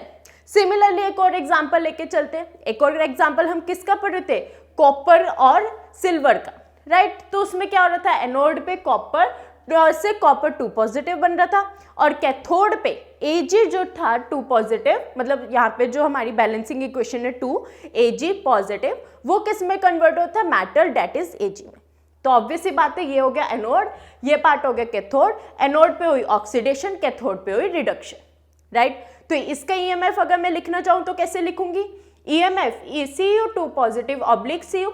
Again obvious सी बात है, यहाँ पे हम कन्वेंशन यूज करेंगे, रिडक्शन को यूज करेंगे, रिडक्शन के फॉर्म में ही हमेशा लिखेंगे। तो यहाँ पे क्या आएगा, C2 पॉजिटिव आ गया, Cu2 पॉजिटिव, फिर Cu और similarly Ag positive to Ag। ये हो गया EMF particularly for the oxidation and particularly for the reduction. तो फॉर्मूला क्या होता है, E cell is equals to E cathode minus E anode formula होता है, right. E cathode minus E anode होता है। तो कैथोड वाली reaction that is Ag positive वाली यहाँ लिख दूंगी, कॉपर वाले को यहाँ लिख दूंगी। तो ये मेरे पास बन गया ईएमएफ ऑफ द सेल या E सेल, राइट। ये मेरे पास बहुत बात होगी जब मेरे को एक सेल रिप्रेजेंटेशन से एक ईएमएफ निकालो। देखा कितना इजी हो गया सारा, एक परफेक्ट, हमें जस्ट एक ये चीज लिखनी है, बाकी सारी चीजें हम इससे इजीली निकाल सकते हैं, राइट। तो यहाँ से इसी सेल रिप्रेजेंटेशन से मेरा ईएमएफ बहुत इजीली मैं फाइंड आउट कर सकती हूँ। ये तो होगी ई सेल की बात कि पूरे अगर सेल की मेरे को वैल्यू निकालनी हो तो मैं ई कैथोड माइनस ई एनोड करूँगी। लेकिन अगर मेरे को बोला जाए ठीक है, जो कैथोड पे रिडक्शन हो रही है या कैथोड पे जो मेरे पास वैल्यू आ रही है सिर्फ वो निकाल के दिखाओ, मेरे को ई सेल से कुछ लेना देना नहीं, मेरे को एनोड से कुछ लेना नहीं, मेरे को सिर्फ इस वैल्यू को निकालना है। तो इस वैल्यू को कैसे निकालूंगी, ये तो बहुत प्रॉब्लम वाली बात होगी, ठीक है। तो इस वैल्यू को निकालने के लिए हमारे पास आता है यहाँ पर शी, ठीक है। इस वैल्यू को निकालने के लिए क्या आता है, she, that is standard hydrogen electrode potential. She मतलब लड़की नहीं कि हर कोई सॉल्व वही करेगी, ठीक है, कि एक माँ ही हर चीज को सॉल्व करेगी। यहाँ पे शी हमारे पास स्टैंडर्ड हाइड्रोजन पोटेंशियल को यूज करेंगे, राइट। तो यहाँ पर हम यूज करने वाले स्टैंडर्ड हाइड्रोजन इलेक्ट्रोड पोटेंशियल, ठीक है, दैट इज शी। इसको हम शॉर्ट फॉर्म में क्या बोलेंगे, शी। तो किसी भी अगर मेरे को एक पर्टिकुलर ईएमएफ निकालना है, ई कैथोड निकालना है या ई एनोड निकालना है, तो मैं वहां पर सिंगल शी का यूज करूंगी, that is standard hydrogen electro potential का यूज करके उस सिंगल ईएमएफ को ई कैथोड और इधर it can be E anode, ठीक है, इन दोनों में से किसी एक पर्टिकुलर चीज का निकालूंगी। अब आप देख रहे होंगे यहां पर आ रहा है हाइड्रोजन, तो ऑब्वियस सी बात है रिएक्शन में भी हम हाइड्रोजन को यूज करेंगे। तो individual EMF of the cell को निकालने के लिए हम हाइड्रोजन के रिएक्शन को यूज करते हैं ताकि हम एक ई कैथोड मतलब पर्टिकुलरली वैल्यू को निकाल सकें। अब वो देखते हैं कैसे, पहले हम देखते हैं कि यहाँ पर जो स्टैंडर्ड हाइड्रोजन इलेक्ट्रोपोटेंशियल होता है ना, अब मेरे को निकालना है, मान लो मेरे को ई कैथोड निकालना है, तो ऑब्वियस सी बात है यहाँ पे अगर मैं हाइड्रोजन को यूज कर रही हूँ उसकी कुछ कांस्टेंट वैल्यू होगी, तभी तो मेरे पास एक कैथोड या एक पर्टिकुलर एनोड की वैल्यू कांस्टेंट आएगी, राइट। तो वो कांस्टेंट वैल्यू है 0, राइट। हाइड्रोजन के लिए she that is arbitrary value 0 होती है, ठीक है। हाइड्रोजन के लिए आर्बिट्री वैल्यू मतलब एक कांस्टेंट वैल्यू 0 होती है। तो एनीथिंग इज इक्वल टू 0, ठीक है, मैं क्या कर दूंगी, कैथोड लिया माइनस मान लो मेरे को हाइड्रोजन से कर दिया तो वो कैथोड की वैल्यू आ जाएगी, है ना। फिर अगर एनोड लिया तो कैथोड को ले लिया मैंने हाइड्रोजन, उधर माइनस किया 0 आ जाएगा। तो कहने का मतलब क्या है, यहाँ से मैं ईएमएफ किसी भी चीज का निकाल सकती हूँ। अब वो देखते हैं कैसे, पहले हम इसकी पढ़ते हैं कंस्ट्रक्शन, शी को बनाया कैसे जाता है। तो शी को बनाने के लिए हमने एक बीकर लेते हैं और उसके अंदर एक इलेक्ट्रोड डालते हैं। ये आपको डायग्राम आपको अपनी एनसीईआरटी बुक्स में भी एज इट इज मिल जाएगा, राइट। तो यहाँ से हमने क्या किया, एक ट्यूब फिट करी जहाँ से हाइड्रोजन जो है वो अंदर पास करी थी 1 बार प्रेशर पे, 1 बार प्रेशर पे। अंदर जो है हम एक इलेक्ट्रोलिटिक सॉल्यूशन लेते हैं, जनरली HCl का सॉल्यूशन लेते हैं क्योंकि HCl जो है ना बहुत अच्छे से आयनाइज हो जाता है और H पॉजिटिव निकालते हैं। तो 1 मोलर ऐसा इलेक्ट्रोलिटिक सॉल्यूशन लेंगे जहां से मेरे पास H पॉजिटिव आयन भरपूर मात्रा में निकल के। अब जो ये इलेक्ट्रोड है वो प्लैटिनम की होती है, प्लैटिनम की ही क्यों होती है, क्योंकि जो प्लैटिनम होता है वो बहुत गुड एब्जॉर्बर होता है हाइड्रोजन का, बहुत जल्दी से हाइड्रोजन को एब्जॉर्ब कर लेता है अपने अंदर। इसी वजह से हम यहाँ पर हाइड्रोजन को यहाँ पे प्लैटिनम की रोड यूज करते हैं, ठीक है। अब जैसे हमने सॉल्यूशन में पढ़ा था, नया बॉन्ड बनता जाता है, पुराना बॉन्ड टूटता जाता है। वही चीज यहाँ पर हो रही है। यहाँ पे क्या होगा, प्लैटिनम के अंदर जैसे मैं सारी हाइड्रोजन को पास करती रहूंगी, प्लैटिनम क्या कहेगा, अच्छा हाइड्रोजन आ रही है, वो उसको हाइड्रोजन को एक्सेप्ट करता जाएगा और यहाँ से क्या होगा, नीचे जैसे ही जाता रहेगा पुराना बॉन्ड टूटेगा, और पुराना बॉन्ड अगर टूटेगा तो ये जो आपको बबल फॉर्मेशन दिख रही है, बेसिकली ये जो हाइड्रोजन जो उसमें से लिबरेट हो रही है वो हो रही है। तो यहाँ पर अगर आप देखो तो हाइड्रोजन एक बार ये ऑक्सीडेशन भी परफॉर्म कर रहा है और एक बार रिडक्शन भी परफॉर्म कर रहा है। तो ये है हमारी कंस्ट्रक्शन ऑफ शी। ठीक है, यहाँ पर हमने 1 मोलर H पॉजिटिव आयन से लेना है क्योंकि हमारे पास हम एक स्टैंडर्ड कंडीशन में बात करना चाहते हैं, राइट। हमारे पास प्रेशर 1 बार ही होना चाहिए, तो कंसंट्रेशन को रिड्यूस भी कर रहा है और कंसंट्रेशन को इंक्रीज भी कर रहा है। अब इसकी कुछ रिएक्शन देखते हैं कि ये कैथोड पे क्या करेगा, एनोड पे क्या करेगा। तो यहाँ पर हमारे पास अब हम इसकी देखेंगे रिएक्शन। तो सबसे पहले हमने देखा कैथोड। कैथोड पे हमें पता है हमेशा होती है रिडक्शन। कैथोड पे क्या होती है, रिडक्शन होती है। रिडक्शन का मतलब गेन ऑफ इलेक्ट्रॉन। तो ये H पॉजिटिव ने एक इलेक्ट्रॉन लिया, ठीक है, हाफ H2 के लिए। देखो हाइड्रोजन जो है ना वो डायटोमिक गैस है, ठीक है, तो 2 मॉलिक्यूल्स के साथ रिएक्ट होकर ही हमेशा रहना पसंद करती है, बट मैं तो सिंगल चाहती हूँ तो इसलिए हाफ से डिवाइड करती हूँ। Similarly for the anode, anode का मतलब क्या, ऑक्सीडेशन और मतलब रिमूवल ऑफ इलेक्ट्रॉन। तो यहाँ पर यही हाफ H2 अपने अंदर से इलेक्ट्रॉन को निकाल के H पॉजिटिव में कन्वर्ट होगा। तो आप देख रहे हो ये दोनों वे में, ठीक है, एक कैथोड की तरह भी काम कर रहा है और एनोड की तरह भी, और आर्बिट्री वैल्यू दोनों के लिए 0 है। तो मैं एज ए कैथोड भी इसे किसी रिएक्शन में परफॉर्म करवा सकती हूँ और एज एन एनोड भी किसी रिएक्शन में रख सकती हूँ। तो अब देखते हैं कैसे हम इससे EMF of the particular cathode या एनोड निकालेंगे। फॉर एग्जाम्पल मेरे को अगर कैथोड की वैल्यू निकालनी है तो मुझे पता है ई सेल क्या होता है, ई कैथोड माइनस ई एनोड होता है, ठीक है, ये मेरे को पता है। अब मेरे को पता है अगर मेरे को कैथोड की वैल्यू निकालनी है तो हाइड्रोजन मतलब शी को मैं एज एन एनोड यूज करूंगी, राइट, शी को एज एन एनोड यूज करूंगी। तो मैंने यहाँ पे क्या किया, एनोड को ले लिया 0 क्योंकि मुझे पता है शी की वैल्यू 0 होती है। तो अगर एनोड को 0 ले लिया तो ई नोट सेल जो है वो ई नोट कैथोड के बराबर आ जाएगा और इसके जो वैल्यू होती है वो एक्सपेरिमेंटली वोल्टामीटर के हेल्प से कैलकुलेट की जाती है। सिमिलरली फॉर द एनोड, अगर मेरे को वैल्यू निकालनी है एनोड की तो अगेन रिएक्शन क्या होती है, E nought cell is equals to E nought cathode minus E nought anode. अब एनोड की वैल्यू निकालनी है तो मैं शी को एज एन कैथोड यूज करूंगी। तो यहाँ पे मैंने कैथोड की जगह रख दिया उसको 0 और अगर 0 पुट किया है तो यहाँ पर मेरे पास वैल्यू क्या आएगी, E nought cell is equals to negative of E nought anode, right, negative of E nought anode. अब ये क्या बोल रहा है, ये क्या बोल रहा है यहाँ पर कि मेरे पास एनोड की वैल्यू नेगेटिव होगी और कैथोड की वैल्यू पॉजिटिव होगी। अब इसका बहुत इंपॉर्टेंट कंक्लूजन ये निकलता है कि अगर मेरे पास किसी भी सेल की वैल्यू पॉजिटिव है तो वो कैथोड की तरह मतलब एक रिडक्शन की तरह काम करेगा। वो क्या चाहेगा, वो इलेक्ट्रॉन को एब्जॉर्ब मतलब लेना चाहेगा। इंस्टेड सॉरी स्टूडेंट्स, इंस्टेड अगर मेरे पास वो एज एन एनोड होगा तो वहां पर आएगी नेगेटिव वैल्यू। और अगर मेरे पास इक्वेशन में कोई वैल्यू नेगेटिव दी हुई होती है, इसका मतलब क्या है, वो एक ऑक्सीडेशन की तरह काम करेगा, वो चाहेगा इलेक्ट्रॉन को देना। तो इसका आप अपनी बुक में इलेक्ट्रोकेमिकल सीरीज से भी बिल्कुल देख सकते हो, आपको वहाँ पे सीरीज मिल जाएगी जिसमें आपको कुछ पॉजिटिव वैल्यूज, फिर एक आपके पास शी की वैल्यू डेट इज हाइड्रोजन की वैल्यू गिवन होगी और नीचे जो है हमारे पास negative values that is for anode given होगी। तो ये आपको ये समझना है कि कैथोड के लिए हमेशा जो वैल्यू है वो पॉजिटिव आएगी और एनोड के लिए हमेशा वैल्यू नेगेटिव आएगी, राइट। अब हम आगे इस चैप्टर का नेक्स्ट मोस्ट इंपॉर्टेंट टॉपिक को समझेंगे, डेट इज नर्स्ट इक्वेशन, ठीक है।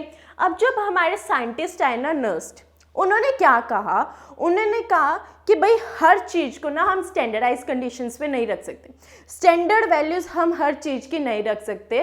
तो वो उन्होंने क्या कहा, उन्होंने कहा क्या कि उन्होंने एक फॉर्मूला हमें बना के दे दिया जिसे हम कहते हैं नर्स्ट इक्वेशन, सो दैट किसी भी कंडीशन पे हम उस चीज की वैल्यू को निकाल सके। अब हम उसी फॉर्मूला को डिराइव करते हैं। तो उस फॉर्मूला को डिराइव करने के लिए हमने क्या लिया, यहाँ पर हम क्या लेंगे, सबसे पहले रिडक्शन वैल्यू लेंगे। रिडक्शन वैल्यू का मतलब क्या कि m जो है n positive plus n electron ले रहा है। n पॉजिटिव का मतलब क्या है, नंबर ऑफ इलेक्ट्रॉन। मान लो कि मेरे पास एल्यूमिनियम की रिएक्शन है, ठीक है, Al3 पॉजिटिव बनते हैं, तो n क्या हो गया, 3 हो गया, राइट। मतलब n जो है ना नंबर है, कोई भी नंबर हो सकता है, इट कैन बी 1 2 3, कुछ भी हो सकता है। तो यहाँ पर ये क्या करेगा, ये रिएक्शन करके m बनाएगा, मतलब मेटल बना देगा। ये रिएक्शन कह रहा था। तो यहाँ से मेरे पास अब आएगी नर्स्ट इक्वेशन, जो कि बहुत बहुत इंपॉर्टेंट है इस चैप्टर की। सो प्लीज इस इक्वेशन और इस डेरिवेशन को ध्यान से देखना, राइट। तो नर्स्ट इक्वेशन क्या कहती है हमारे पास कि अगर मेरे पास कोई भी ई नोट सेल निकालना हो, ठीक है, तो हमारे पास उधर से इक्वेशन आती है। ई जो है, पहले मैं इसको रिडक्शन पोटेंशियल के फॉर्म में लिखूंगी, E mn positive oblique m, right, is equal to E nought, मतलब जो इसकी स्टैंडर्ड कंडीशन है वो,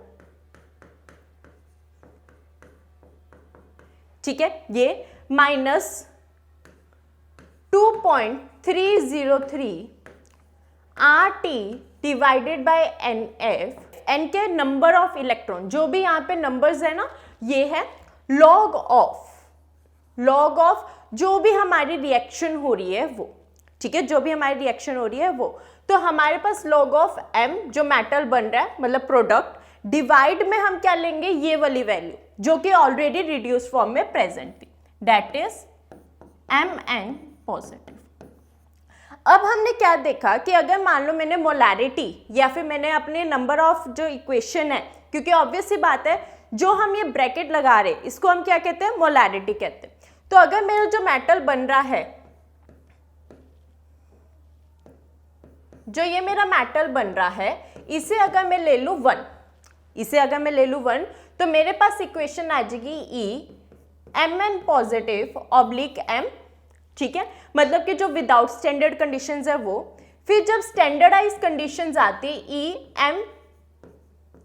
mn positive to m minus 2.303 RT, R क्या है हमारे पास, गैस कांस्टेंट होता है, और T जो है जो कि टेम्परेचर पे हम काम कर रहे हैं, डिवाइडेड बाय NF, F क्या होता है, फैराडेज कांस्टेंट होता है।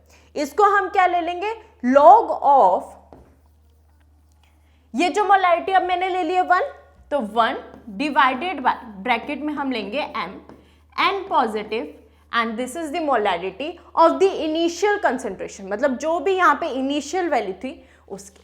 तो ये है हमारे पास नर्स्ट इक्वेशन, इसे हम क्या कहते हैं, नर्स्ट इक्वेशन कहते हैं, और इसकी हेल्प से हम किसी भी चीज को फाइंड आउट कर सकते हैं।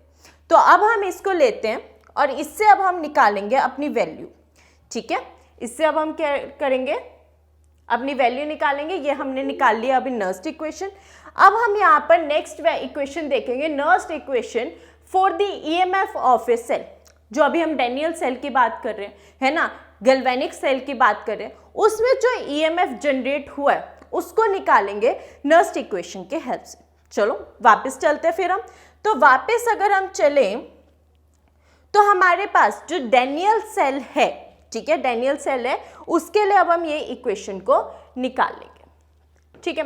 तो अगर मैं कहूँ मेरे को सिर्फ कॉपर के लिखनी है, ठीक है, सिर्फ कॉपर के लिए लिखनी है, तो ई Cu2 पॉजिटिव ऑब्लिक Cu, इसे क्या कहेंगे, E nought Cu2 positive oblique Cu minus 2.303 RT। अच्छा, अब यहाँ पर बताओ नंबर ऑफ n क्या है, 2 इलेक्ट्रॉन की शेयरिंग हो रही है, तो n की जगह लिख सकते हैं हम 2, लेकिन अभी मैं नहीं लिख रही हूँ, ठीक है। Log of 1/Cu2 positive, Nernst equation यही कहती है, ये लिख लिया। अब मान लो मेरे को लिखने Zn के लिए, Zn के लिए कैसे लिखूंगी, E Zn2 positive oblique Zn, ठीक है, E not Zn2 positive oblique Zn minus 2.303 RT divided by NF log of 1/Zn2 positive. ये मेरे पास इक्वेशन है। अब मुझे पता है ईएमएफ ऑफ द सेल क्या कहता है, ईएमएफ ऑफ द सेल कहता है E cell is equals to E cathode minus E anode, right, ये मेरे को कहता है, clear, E cathode minus E anode कहते हैं। तो कैथोड पे कौन सी रिएक्शन हो रही थी, कॉपर की, राइट, कैथोड पे मेरे पास कॉपर रिएक्शन हुई थी और एनोड पे कौन सी होती थी, जिंक की रिएक्शन हो रही थी। तो मैं इन्हीं पूरी इक्वेशन को इसमें पुट कर दूंगी। तो कैसे आ जाएगा यहाँ पे मेरे पास, ये वैल्यू आ जाएगी E cell is equals to E Cu2 positive oblique Cu minus E Zn2 positive oblique Zn, right, इसकी इक्वेशन पूरी पुट कर देंगे। तो ये थोड़ी सी इक्वेशन स्टूडेंट्स बहुत लंबी जाएगी, तो ध्यान से समझना। पहले Cu2 पॉजिटिव की लिखेंगे, that is E nought Cu2 positive oblique Cu, then minus 2.303 RT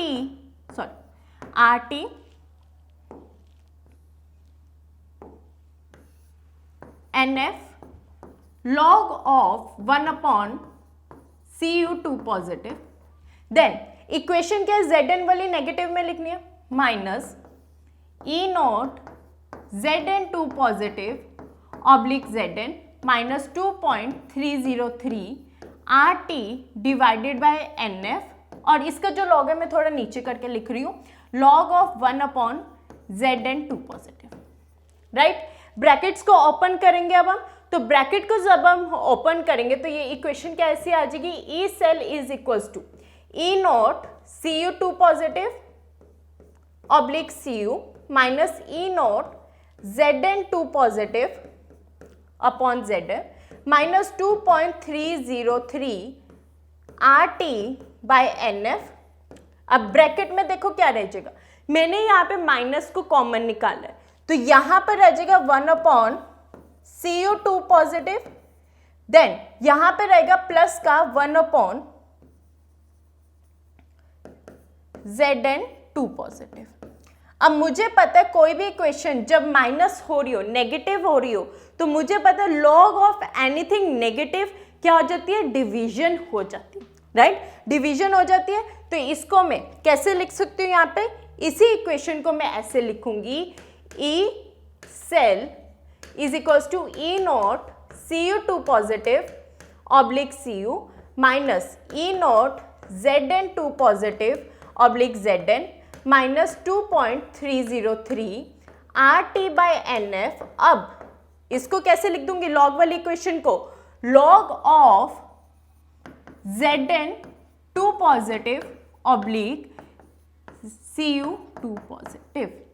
ये तो इक्वेशन लास्ट वाली होगी हमारे पास। अब ई नॉट Cu2 पॉजिटिव और ई नॉट Zn2 पॉजिटिव, ये मैंने क्या लिखा था, ई नॉट सेल लिखा था, तो यहां से मैं इसको ई नॉट सेल भी तो लिख सकती हूँ। तो इसको और हम कैसे लिख सकते हैं शॉर्ट फॉर्म में, E cell is equals to E nought cell minus 2.303 RT divided by NF log of Zn2 positive upon में Cu2 पॉजिटिव।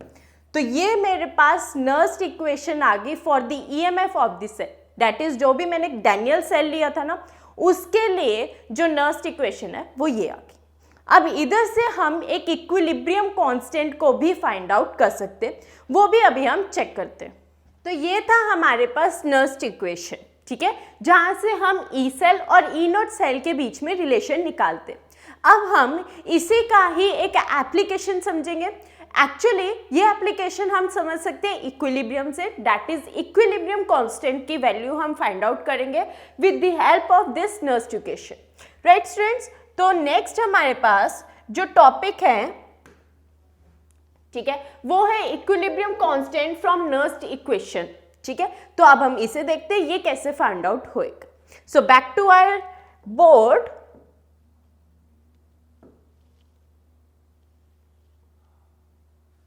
राइट। तो यहां अब हम समझने वाले हैं इक्विलिब्रियम कांस्टेंट को। देखो इक्विलिब्रियम का मतलब क्या है, जब हमारे पास rate of the reaction equal हो गया, मतलब rate of the product and rate of the जो हमारा रिएक्टेंट है वो कहीं ना कहीं इक्वल हो गया। तो इसका मतलब क्या है, ई सेल की वैल्यू 0 होगी। हमने एक स्टार्टिंग में बिल्कुल पॉइंट किया था कि जब ई एक्सटर्नल की वैल्यू हो जाए 0 तो मेरी सेल रिएक्शन बंद हो जाती है, क्योंकि वहां पर इक्विलिब्रियम आ जाता है, राइट। ये चीज हमने वहां पे बहुत अच्छे से समझी थी। लेकिन अब हम इसी चीज को आगे करते हैं। इसी चीज को अगर मैं ई एक्सटर्नल या मैं बोलूं ई सेल की वैल्यू 0 हो जाए, अगर ई सेल की वैल्यू 0 हो जाए तो मेरे पास नर्स्ट इक्वेशन क्या थी, E cell is equals to E nought cell minus 2.303 RT divided by NF log of Zn2 positive upon में Cu2 पॉजिटिव, राइट। तो इसकी वैल्यू मेरे पास हो गई है 0, राइट। अगर मैं बोलूं तो इसकी वैल्यू हो गई है, ये हो गया मेरे पास 0। तो अगर मेरी इसकी वैल्यू 0 होगी तो मैं इसको कैसे लिख सकती हूँ, ई नॉट सेल को ऑपोजिट साइड ले जाऊंगी, तो E nought cell is equals to 2.303 RT divided by NF log of Zn2 positive upon में Cu2 पॉजिटिव। अब यहाँ पर ये चीज आपको समझने की जरूरत है कि जो ये लॉग वाली टर्म है ना, ठीक है, ये जो लॉग वाली टर्म है इसको हम एक कांस्टेंट वैल्यू ले लेते हैं। इसे हम क्या ले लेते हैं, कांस्टेंट वैल्यू ले लेते हैं, that is Zn2 positive upon में Cu2 पॉजिटिव की वैल्यू जो हो जाती है वो हो जाती है K, ठीक है। इसको हम ले लेते हैं K, तो मेरे पास वैल्यू क्या हो जाएगी, E cell is equals to E nought cell minus 2.30, sorry यहां पर इक्विलिब्रियम की बात कर रहे हैं, तो हमारे पास क्या आ जाएगा, E nought cell is equals to 2.303 RT divided by NF log K। यहां पर अब आ जाएगा ये log K। अब हमने मान लो कि मेरी Zn2 पॉजिटिव वाली रिएक्शन थी, तो उसमें ई इंटरनल मैंने क्या यूज किया था, याद करो याद करो याद करो, 1.1 वोल्ट मैंने बोला था कि यहाँ पर मैं इंटरनल 1.1 वोल्ट को यूज कर रही हूँ, तो ये पूरी इक्वेशन कहीं ना कहीं हो जाएगी 1.1 वोल्ट के बराबर, राइट। अब मैं इधर क्या करूंगी, इधर स्टैंडर्ड वैल्यूज को पुट कर दूंगी। स्टैंडर्ड वैल्यूज जैसे कि R की वैल्यू, T जो है 298 है, सॉरी, N की वैल्यू, अगर Zn वाली रिएक्शन है तो N हो जाएगा 2, फेराडेज कांस्टेंट 296,000, राइट। तो ये सारे जैसे ही मैं वैल्यूज पुट करूंगी तो मेरे पास यहाँ पर आता है E nought cell is equals to 0.0596 log upon में 2 log K, ये आ गया। अब मैं यहाँ से वैल्यू क्या निकालूंगी, is equals to 1.1 volt, right. तो मैं इस पूरी इक्वेशन से log K की वैल्यू पहले निकालूंगी, तो log K की जब मैं वैल्यू निकालूंगी यहां पर कैसे आएगी, log K is equals to 1.1 into 2 divided by 0.0596, right. ऐसे में इसकी वैल्यू निकालूंगी। तो जब हम इसको सॉल्व करते हैं ना, तो इसकी जो वैल्यू होती है वो हमारे पास क्या आ जाती है, 37.288 आ जाती है, ठीक है, 37.288 आती है। अब देखो ये log K है, उधर ऑपोजिट साइड लेके जाके क्या करेंगे, एंटी लॉग करेंगे, तो K is equals to antilog of 37.288। और मुझे पता है एंटी लॉग में क्या होता है, ये जो आगे वाली वैल्यू होती है वो चली जाती है 10 की पावर में, और 2.88 की एंटी लॉग वैल्यू हम देखते हैं टेबल से, राइट। तो K की वैल्यू यहाँ पर मेरे पास जब हम सॉल्व करते हैं तो आती है 2 इंटू 10 की पावर 37। तो ये मेरे पास इक्वेशन आ जाती है, या मैं बोलती हूँ एक इक्विलिब्रियम कांस्टेंट की वैल्यू आ जाती है with the help of the Nernst equation, right. So back to the topic. Now equilibrium constant हम समझ चुके। नेक्स्ट अब हम समझेंगे गिब्स फ्री एनर्जी, ठीक है। अब हम समझेंगे गिब्स फ्री एनर्जी और नर्स्ट इक्वेशन से उसको देखेंगे। तो गिब्स फ्री एनर्जी हमने कहाँ पढ़ी थी, इक्विलिब्रियम वाले एंड थर्मोडायनेमिक्स के चैप्टर में हमने पढ़ी थी क्लास 11 में। तो गिब्स फ्री एनर्जी का हमने सिर्फ मेन यहाँ पे याद करना है कि बेसिकली वो क्या करी थी। जैसे कि अगर मेरे पास डेल्टा जी, ठीक है, डेल्टा जी या हम जी बोल रहे हैं यहाँ पे गिब्स फ्री एनर्जी को रिप्रेजेंट करें, तो अगर मैं जी की value that is Gibbs free energy की वैल्यू ग्रेटर देन 0 है, तो reaction is non spontaneous. Non spontaneous हमने समझा था वो रिएक्शन जो अपने आप ना होता, उसको किसी धक्के की जरूरत पड़ी, उसे किसी डंडे की जरूरत पड़ रही है काम करने के लिए। फिर अगर मेरे पास G की वैल्यू लेस देन 0 हो जाए तो हमारे पास रिएक्शन होती है स्पॉन्टेनियस, मतलब वो रिएक्शन जो अपने आप हो जाए, easily on going reaction. And last, अगर मेरे पास G की वैल्यू इक्वल टू 0 हो जाए तो वहां पे क्या आएगी, इक्विलिब्रियम जनरेट हो जाएगा, राइट। हमने क्या पढ़ा, इक्विलिब्रियम जनरेट हो जाएगा। तो गिब्स फ्री एनर्जी का जो रिलेशन आता है इलेक्ट्रोकेमिकल सेल या हम बोलते हैं नर्स्ट इक्वेशन के साथ, वो कुछ इस तरह का होता है। So delta G nought is equals to minus NF E nought cell. Delta G nought is equals to minus NF E nought cell, मतलब कि ये नोट तो हो गया प्योरिटी के बाद स्टैंडर्ड कंडीशन पे, लेकिन अगर मेरी स्टैंडर्ड कंडीशन नहीं है, EMF वैल्यू है, तो हम लिखेंगे G is equals to minus NF E cell. इसको आगे भी सॉल्व कर सकते हैं हम। आगे कैसे सॉल्व करेंगे, ई सेल की वैल्यू पुट कर देना, NF से कैंसिल आउट हो जाएगा और सिंपल हमारी 2.303 RT log K में हमारे पास रिएक्शन रह जाएगी। ठीक है, वो बेसिक मैथमेटिक्स है बट आपको वो आनी चाहिए क्योंकि इसके बेस पे हमारे पास न्यूमेरिकल्स आएंगे जो कि हम PYQ में जरूर करेंगे। सो स्टूडेंट्स, नेक्स्ट अब हम टॉपिक पे जाते हैं। ठीक है, नेक्स्ट टॉपिक हमारे पास क्या है, कंडक्टेंस ऑफ इलेक्ट्रोलिटिक सॉल्यूशन। अब हमने इलेक्ट्रोलिटिक सॉल्यूशन तो बना दिया, ठीक है, एक सॉल्यूशन जनरेट कर दिया है जहां पर हमने क्या किया है, रिएक्शन करके केमिकल रिएक्शंस की हेल्प से इलेक्ट्रिकल एनर्जी बना दी। अब जो वो इलेक्ट्रिकल एनर्जी बन गई वो एक बेसिक इलेक्ट्रोलिटिक सॉल्यूशन बन गया जहां पर हमारी एनर्जी यूज हुई। ठीक है, तो अब हम यहाँ पर देखते हैं कि इनको पढ़ते कैसे। इनको पढ़ते हैं दो वे से, कंडक्टेंस और रेजिस्टेंस के हेल्प से, जो कि हम क्लास 10th में समझ गए। ठीक है, रेजिस्टेंस क्या होती है, जो किसी चीज को रेजिस्ट करे। मान लो मैं कहीं जा रही हूँ, मैं एक रोड पे जा रही हूँ, ठीक है, और आगे एक मेरे पास आगे बड़ा सा पत्थर, ठीक है, क्या मैं स्ट्रेट जा पाऊंगी, नहीं, मेरे आगे रुकावट आ गई, राइट, एक आगे रुकावट आ गई, तो उस रुकावट को बेसिकली मैं क्या कहूंगी, रेजिस्ट कर रहा हूँ, मुझे आगे बढ़ने से रेजिस्ट कर रहा है।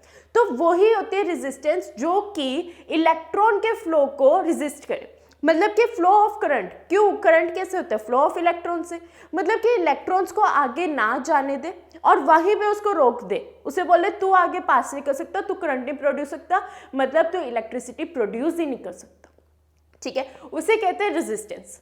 एक होता है हमारे पास कंडक्टेंस, कंडक्टेंस इसी का ही ऑपोजिट। अब मेरे पास स्ट्रेट पाथ है, हाईवे पे मैं जा रही हूँ, हाईवे पे ऑन गोइंग चलती जाऊंगी, अपनी एक स्पीड मेंटेन करूंगी 60 किलोमीटर पर आवर की, मान लो मैंने स्पीड मेंटेन कर ली, जाए जा रही हूँ, कोई रेजिस्टेंस नहीं है, बस मैं आगे मूव करी जा रही हूँ, अपने लाइफ में आगे मूव करी जा रही हूँ, राइट। तो बेसिकली कंडक्टेंस भी क्या होती है, जो कि इलेक्ट्रॉन के फ्लो को मूव करने दे, उसे रोके ना, उसे बोले तू आगे बढ़, मैं तेरे साथ हूँ। ठीक है, तो बेसिकली कंडक्टेंस क्या है, जहां पे इलेक्ट्रॉन का फ्लो रेगुलर मैनर में चलता जाएगा। रेजिस्टेंस का है जहां पे इलेक्ट्रॉन का फ्लो में रुकावट आ जाएगी। क्लियर, ये तो होगी बेसिक टर्म्स रेजिस्टेंस और कंडक्टेंस के बाद। तो यहां पर अब हम इसके फॉर्मूलाज को समझेंगे। ठीक है, तो रेजिस्टेंस का अगर मैं फॉर्मूला लिखना चाहूं तो रेजिस्टेंस को R से डोनेट करते हैं। ठीक है, is directly proportional to the length and area of cross section. मतलब ऑब्वियस सी बात है, मेरे पास कोई अगर मान लो ये एक मेरे पास ऑब्जेक्ट है तो इसकी कुछ लेंथ है, राइट, ये मेरे पास इसकी जितनी भी ये लेंथ है और इसका ये जो है सर्कुलर ऑब्जेक्ट सॉरी स्टूडेंट्स, तो ये क्या है, एरिया। तो ये जो रेजिस्टेंस होती है वो डायरेक्टली प्रोपोर्शनल होते हैं length of cross section, sorry length के, एंड इनवर्सली प्रोपोर्शनल होती है एरिया ऑफ क्रॉस सेक्शन। तो अब ऑब्वियस सी बात है, प्रोपोर्शनैलिटी हटाएंगे और प्रोपोर्शनैलिटी हटाने के बाद यहाँ पर हम लगाते हैं रो। रो को क्या हम कहते हैं, रेजिस्टिविटी, मतलब वो कितना रेजिस्ट कर रहे हैं, 100% कर रहे हैं, 90% कर रहे हैं, 50% कर रहे हैं, मतलब पार्शली कर रहे हैं कि चलो थोड़े बहुत चले जाओ, थोड़े बहुत रुक जाओ, वो वाली कहानी करें। तो रो को हम क्या कहते हैं, रेजिस्टिविटी। अब कंडक्टेंस की बात ली जाए तो कंडक्टेंस बेसिकली क्या है, इनवर्स ऑफ रेजिस्टेंस है ना, रेजिस्टेंस का उल्टा है। तो इसको हम कैसे लिख सकते हैं, 1/ρ A/L, राइट, इसको हम ऐसे लिख सकते हैं।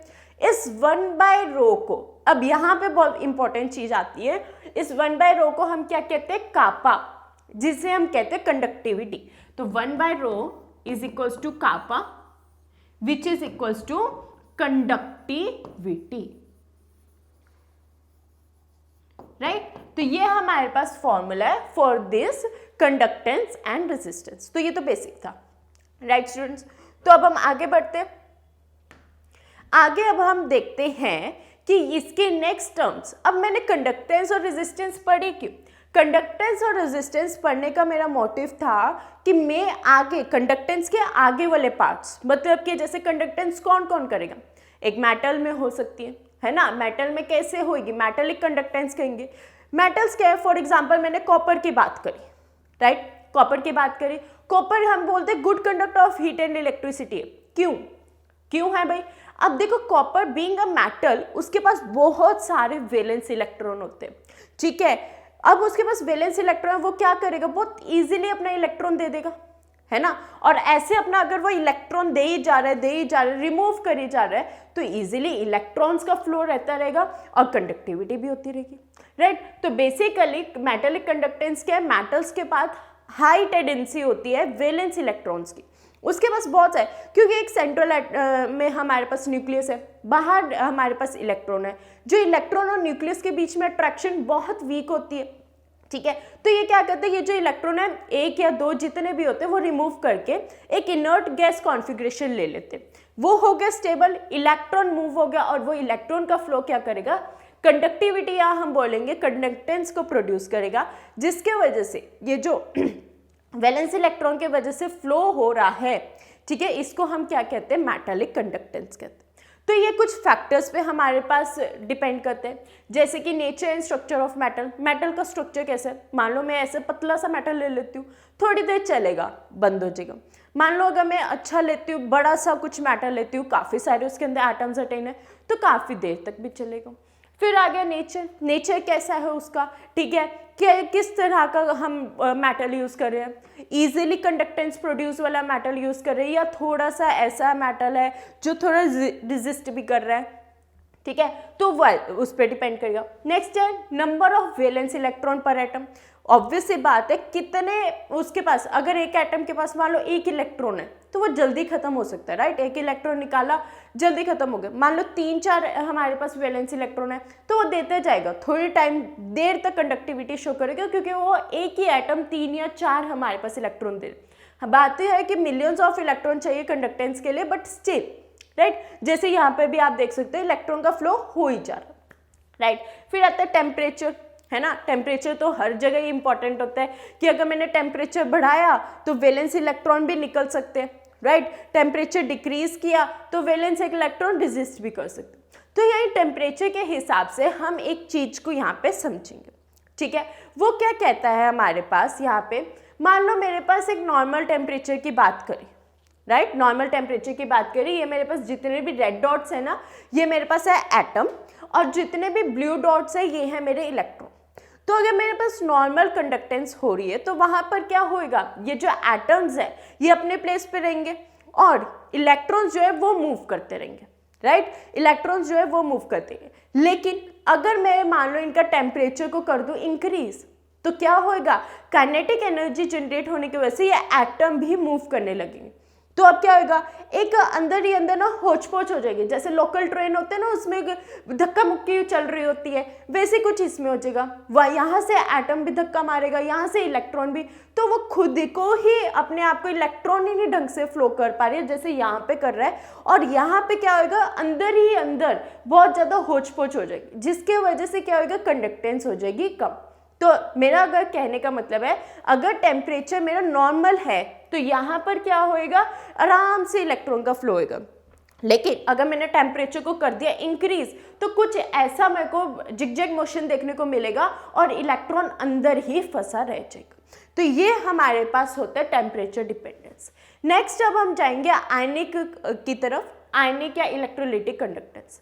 नाम से समझ में आ रहा है, इलेक्ट्रोलिटिक कंडक्टेंस या आयनिक कंडक्टेंस। इसमें क्या होगा, आयंस के वजह से हमारे पास आएगा, यहाँ पे क्या आएगा, आयंस की वजह से आएगा। अब कैसे, मान लो कि अब मैं सॉल्यूशन की बात कर रही हूँ, है ना, सॉल्यूशन की बात कर रही हूँ, तो उसमें मान लो मैंने एक पानी के अंदर NaCl डाल दिया, राइट। अब NaCl being a strong electrolyte वो डिसोशिएट हो जाएगा, Na पॉजिटिव और Cl नेगेटिव बनाएगा, तो Na पॉजिटिव आयन भी बना और Cl नेगेटिव भी आयन भी बना।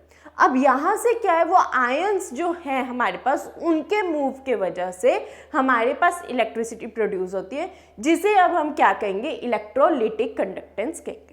तो आप कुछ इससे भी समझ सकते हो, जैसे कि अभी मेरे पास यहाँ पे क्या है, ओपन सर्किट है, यहाँ पे कोई इलेक्ट्रॉन फ्लो नहीं हो रहा, लेकिन जैसे ही यहाँ पे मैंने सर्किट को क्लोज कर दूंगी, क्या हो जाएगा, इलेक्ट्रॉन का फ्लो होना शुरू हो जाएगा। Na जो है वो सारा कैथोड पे चला जाएगा और Cl नेगेटिव जो है वो सारा एनोड पे चला जाएगा। तो बेसिकली डेफिनेशन क्या होती है हमारे पास इलेक्ट्रोलिटिक कंडक्टेंस के, जहाँ पे फ्लो ऑफ चार्ज के वजह से मेरे पास इलेक्ट्रिसिटी प्रोड्यूस हो रही। अब ऑब्वियस सी बात है, ये भी कुछ फैक्टर्स पे डिपेंड करेगा। वो फैक्टर्स क्या हैं, जैसे nature of electrolyte edit, strong है, वीक है। अगर मैं स्ट्रॉन्ग डालूंगी तो बहुत जल्दी डिसोशिएट हो जाएगा, वीक डालूंगी तो आराम से डिसोशिएट होएगा, राइट। मतलब डिसोशिएट का मतलब है टूटना, right. Next is nature of the solvent, solvent कैसा है मेरे पास, सॉल्वेंट खुद कैसे, मान लो पानी जैसे, ठीक है, पानी भी क्या है, नॉर्मल अगर मैं प्योर वाटर लूँ तो इलेक्ट्रिसिटी कंडक्ट नहीं करता, लेकिन अगर उसमें मैं इलेक्ट्रोलाइट डाल दूंगी तो इलेक्ट्रिसिटी कंडक्ट करेगा, वो भी डिपेंडेंस आ गई। Then size of the ion produce, size क्या है, मान लो छोटे छोटे आयन्स है, ठीक है, तो इजिली मूवेबल है। बड़े बड़े आयन्स है, ठीक है, जैसे Cl नेगेटिव हो गया, तो इनको भी थोड़ा मूव करने में भी प्रॉब्लम आती है। नेक्स्ट है concentration of the electrolyte, electrolyte की कंसंट्रेशन क्या है, बहुत ज्यादा अमाउंट में डाला या बहुत कम डाला है तो आयंस की फॉर्मेशन भी कम होगी, बहुत ज्यादा अमाउंट में डाले तो आयंस की फॉर्मेशन भी ज्यादा हो जाएगी। वहीं पर आता है टेम्परेचर की बात, ऑब्वियस सी बात है, पिछले केस में हमने क्या देखा था कि टेम्परेचर इंक्रीज करने पे रैंडमनेस आ रही थी, जिसकी वजह से कंडक्टेंस हो रही थी कम, लेकिन यहाँ पर क्या देखने को मिलता है, टेम्परेचर इंक्रीज करने की वजह से कंडक्टेंस भी बढ़ जाती है। ऐसा क्यों होता है, क्योंकि यहाँ पे टेम्परेचर इंक्रीज करने से आयंस की फॉर्मेशन ज़्यादा हो जाती है और आयंस के फॉर्मेशन की वजह से हमारे पास यहाँ पे कंडक्टेंस अच्छी आ जाती है, ठीक है। जैसे ही हमने यहाँ पे देखो सर्किट क्लोज किया, आयंस फटाफट डिसोशिएट हो गए, तो ये ही हमें टेम्परेचर देखने पे मिलता है, राइट। अब हम इसी कॉन्सेप्ट को आगे लेके जाते हैं, इसी कॉन्सेप्ट को आगे थोड़ा डिटेल में पढ़ते हैं और इसमें हम पढ़ते हैं मेजरमेंट। अब मैंने इलेक्ट्रिसिटी प्रोड्यूस करवा दी, ठीक है, उसके बीच में जो इलेक्ट्रोपोटेंशियल आया था वो ठीक है, कंडक्टेंस को मेजर कैसे करते हैं वो ठीक है, फिर हमने पढ़ लिया कि ठीक है भाई कैसी कंडक्टेंस है, मेटल के वजह से आ रही है या इलेक्ट्रोलाइट के वजह से आ रही है, वो भी पढ़ लिया। अब हम पढ़ते हैं कि इनकी मेजरमेंट कैसे होती है, conductivity of the ionic solution, ठीक है, मेरे को पता लगा एक आयनिक सॉल्यूशन एक बेस्ट है मेरे लिए, उसके मेजरमेंट भी निकाल लेते हैं, ठीक है। तो मेजरमेंट यहाँ पे निकालने के लिए हमारे पास कुछ प्रॉब्लम्स भी आए और कुछ सॉल्यूशंस भी साथ साथ आए। ऑब्वियसली जहाँ प्रॉब्लम वहाँ सॉल्यूशन ऑलरेडी ही प्रेजेंट होता है, बस थोड़ा ध्यान देने की जरूरत होती है।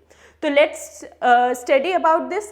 तो हम यहाँ पे पढ़ेंगे सबसे पहले प्रॉब्लम पहली क्या आई, पहले ये आई कि मान लो मैंने एक आयनिक सॉल्यूशन बना लिया, पानी लिया, उसके अंदर NaCl डाला, डिजोल्व किया, एक आयनिक सॉल्यूशन तो बन गया, लेकिन क्या मैं उसके अंदर से डायरेक्ट करंट पास कर सकती हूँ?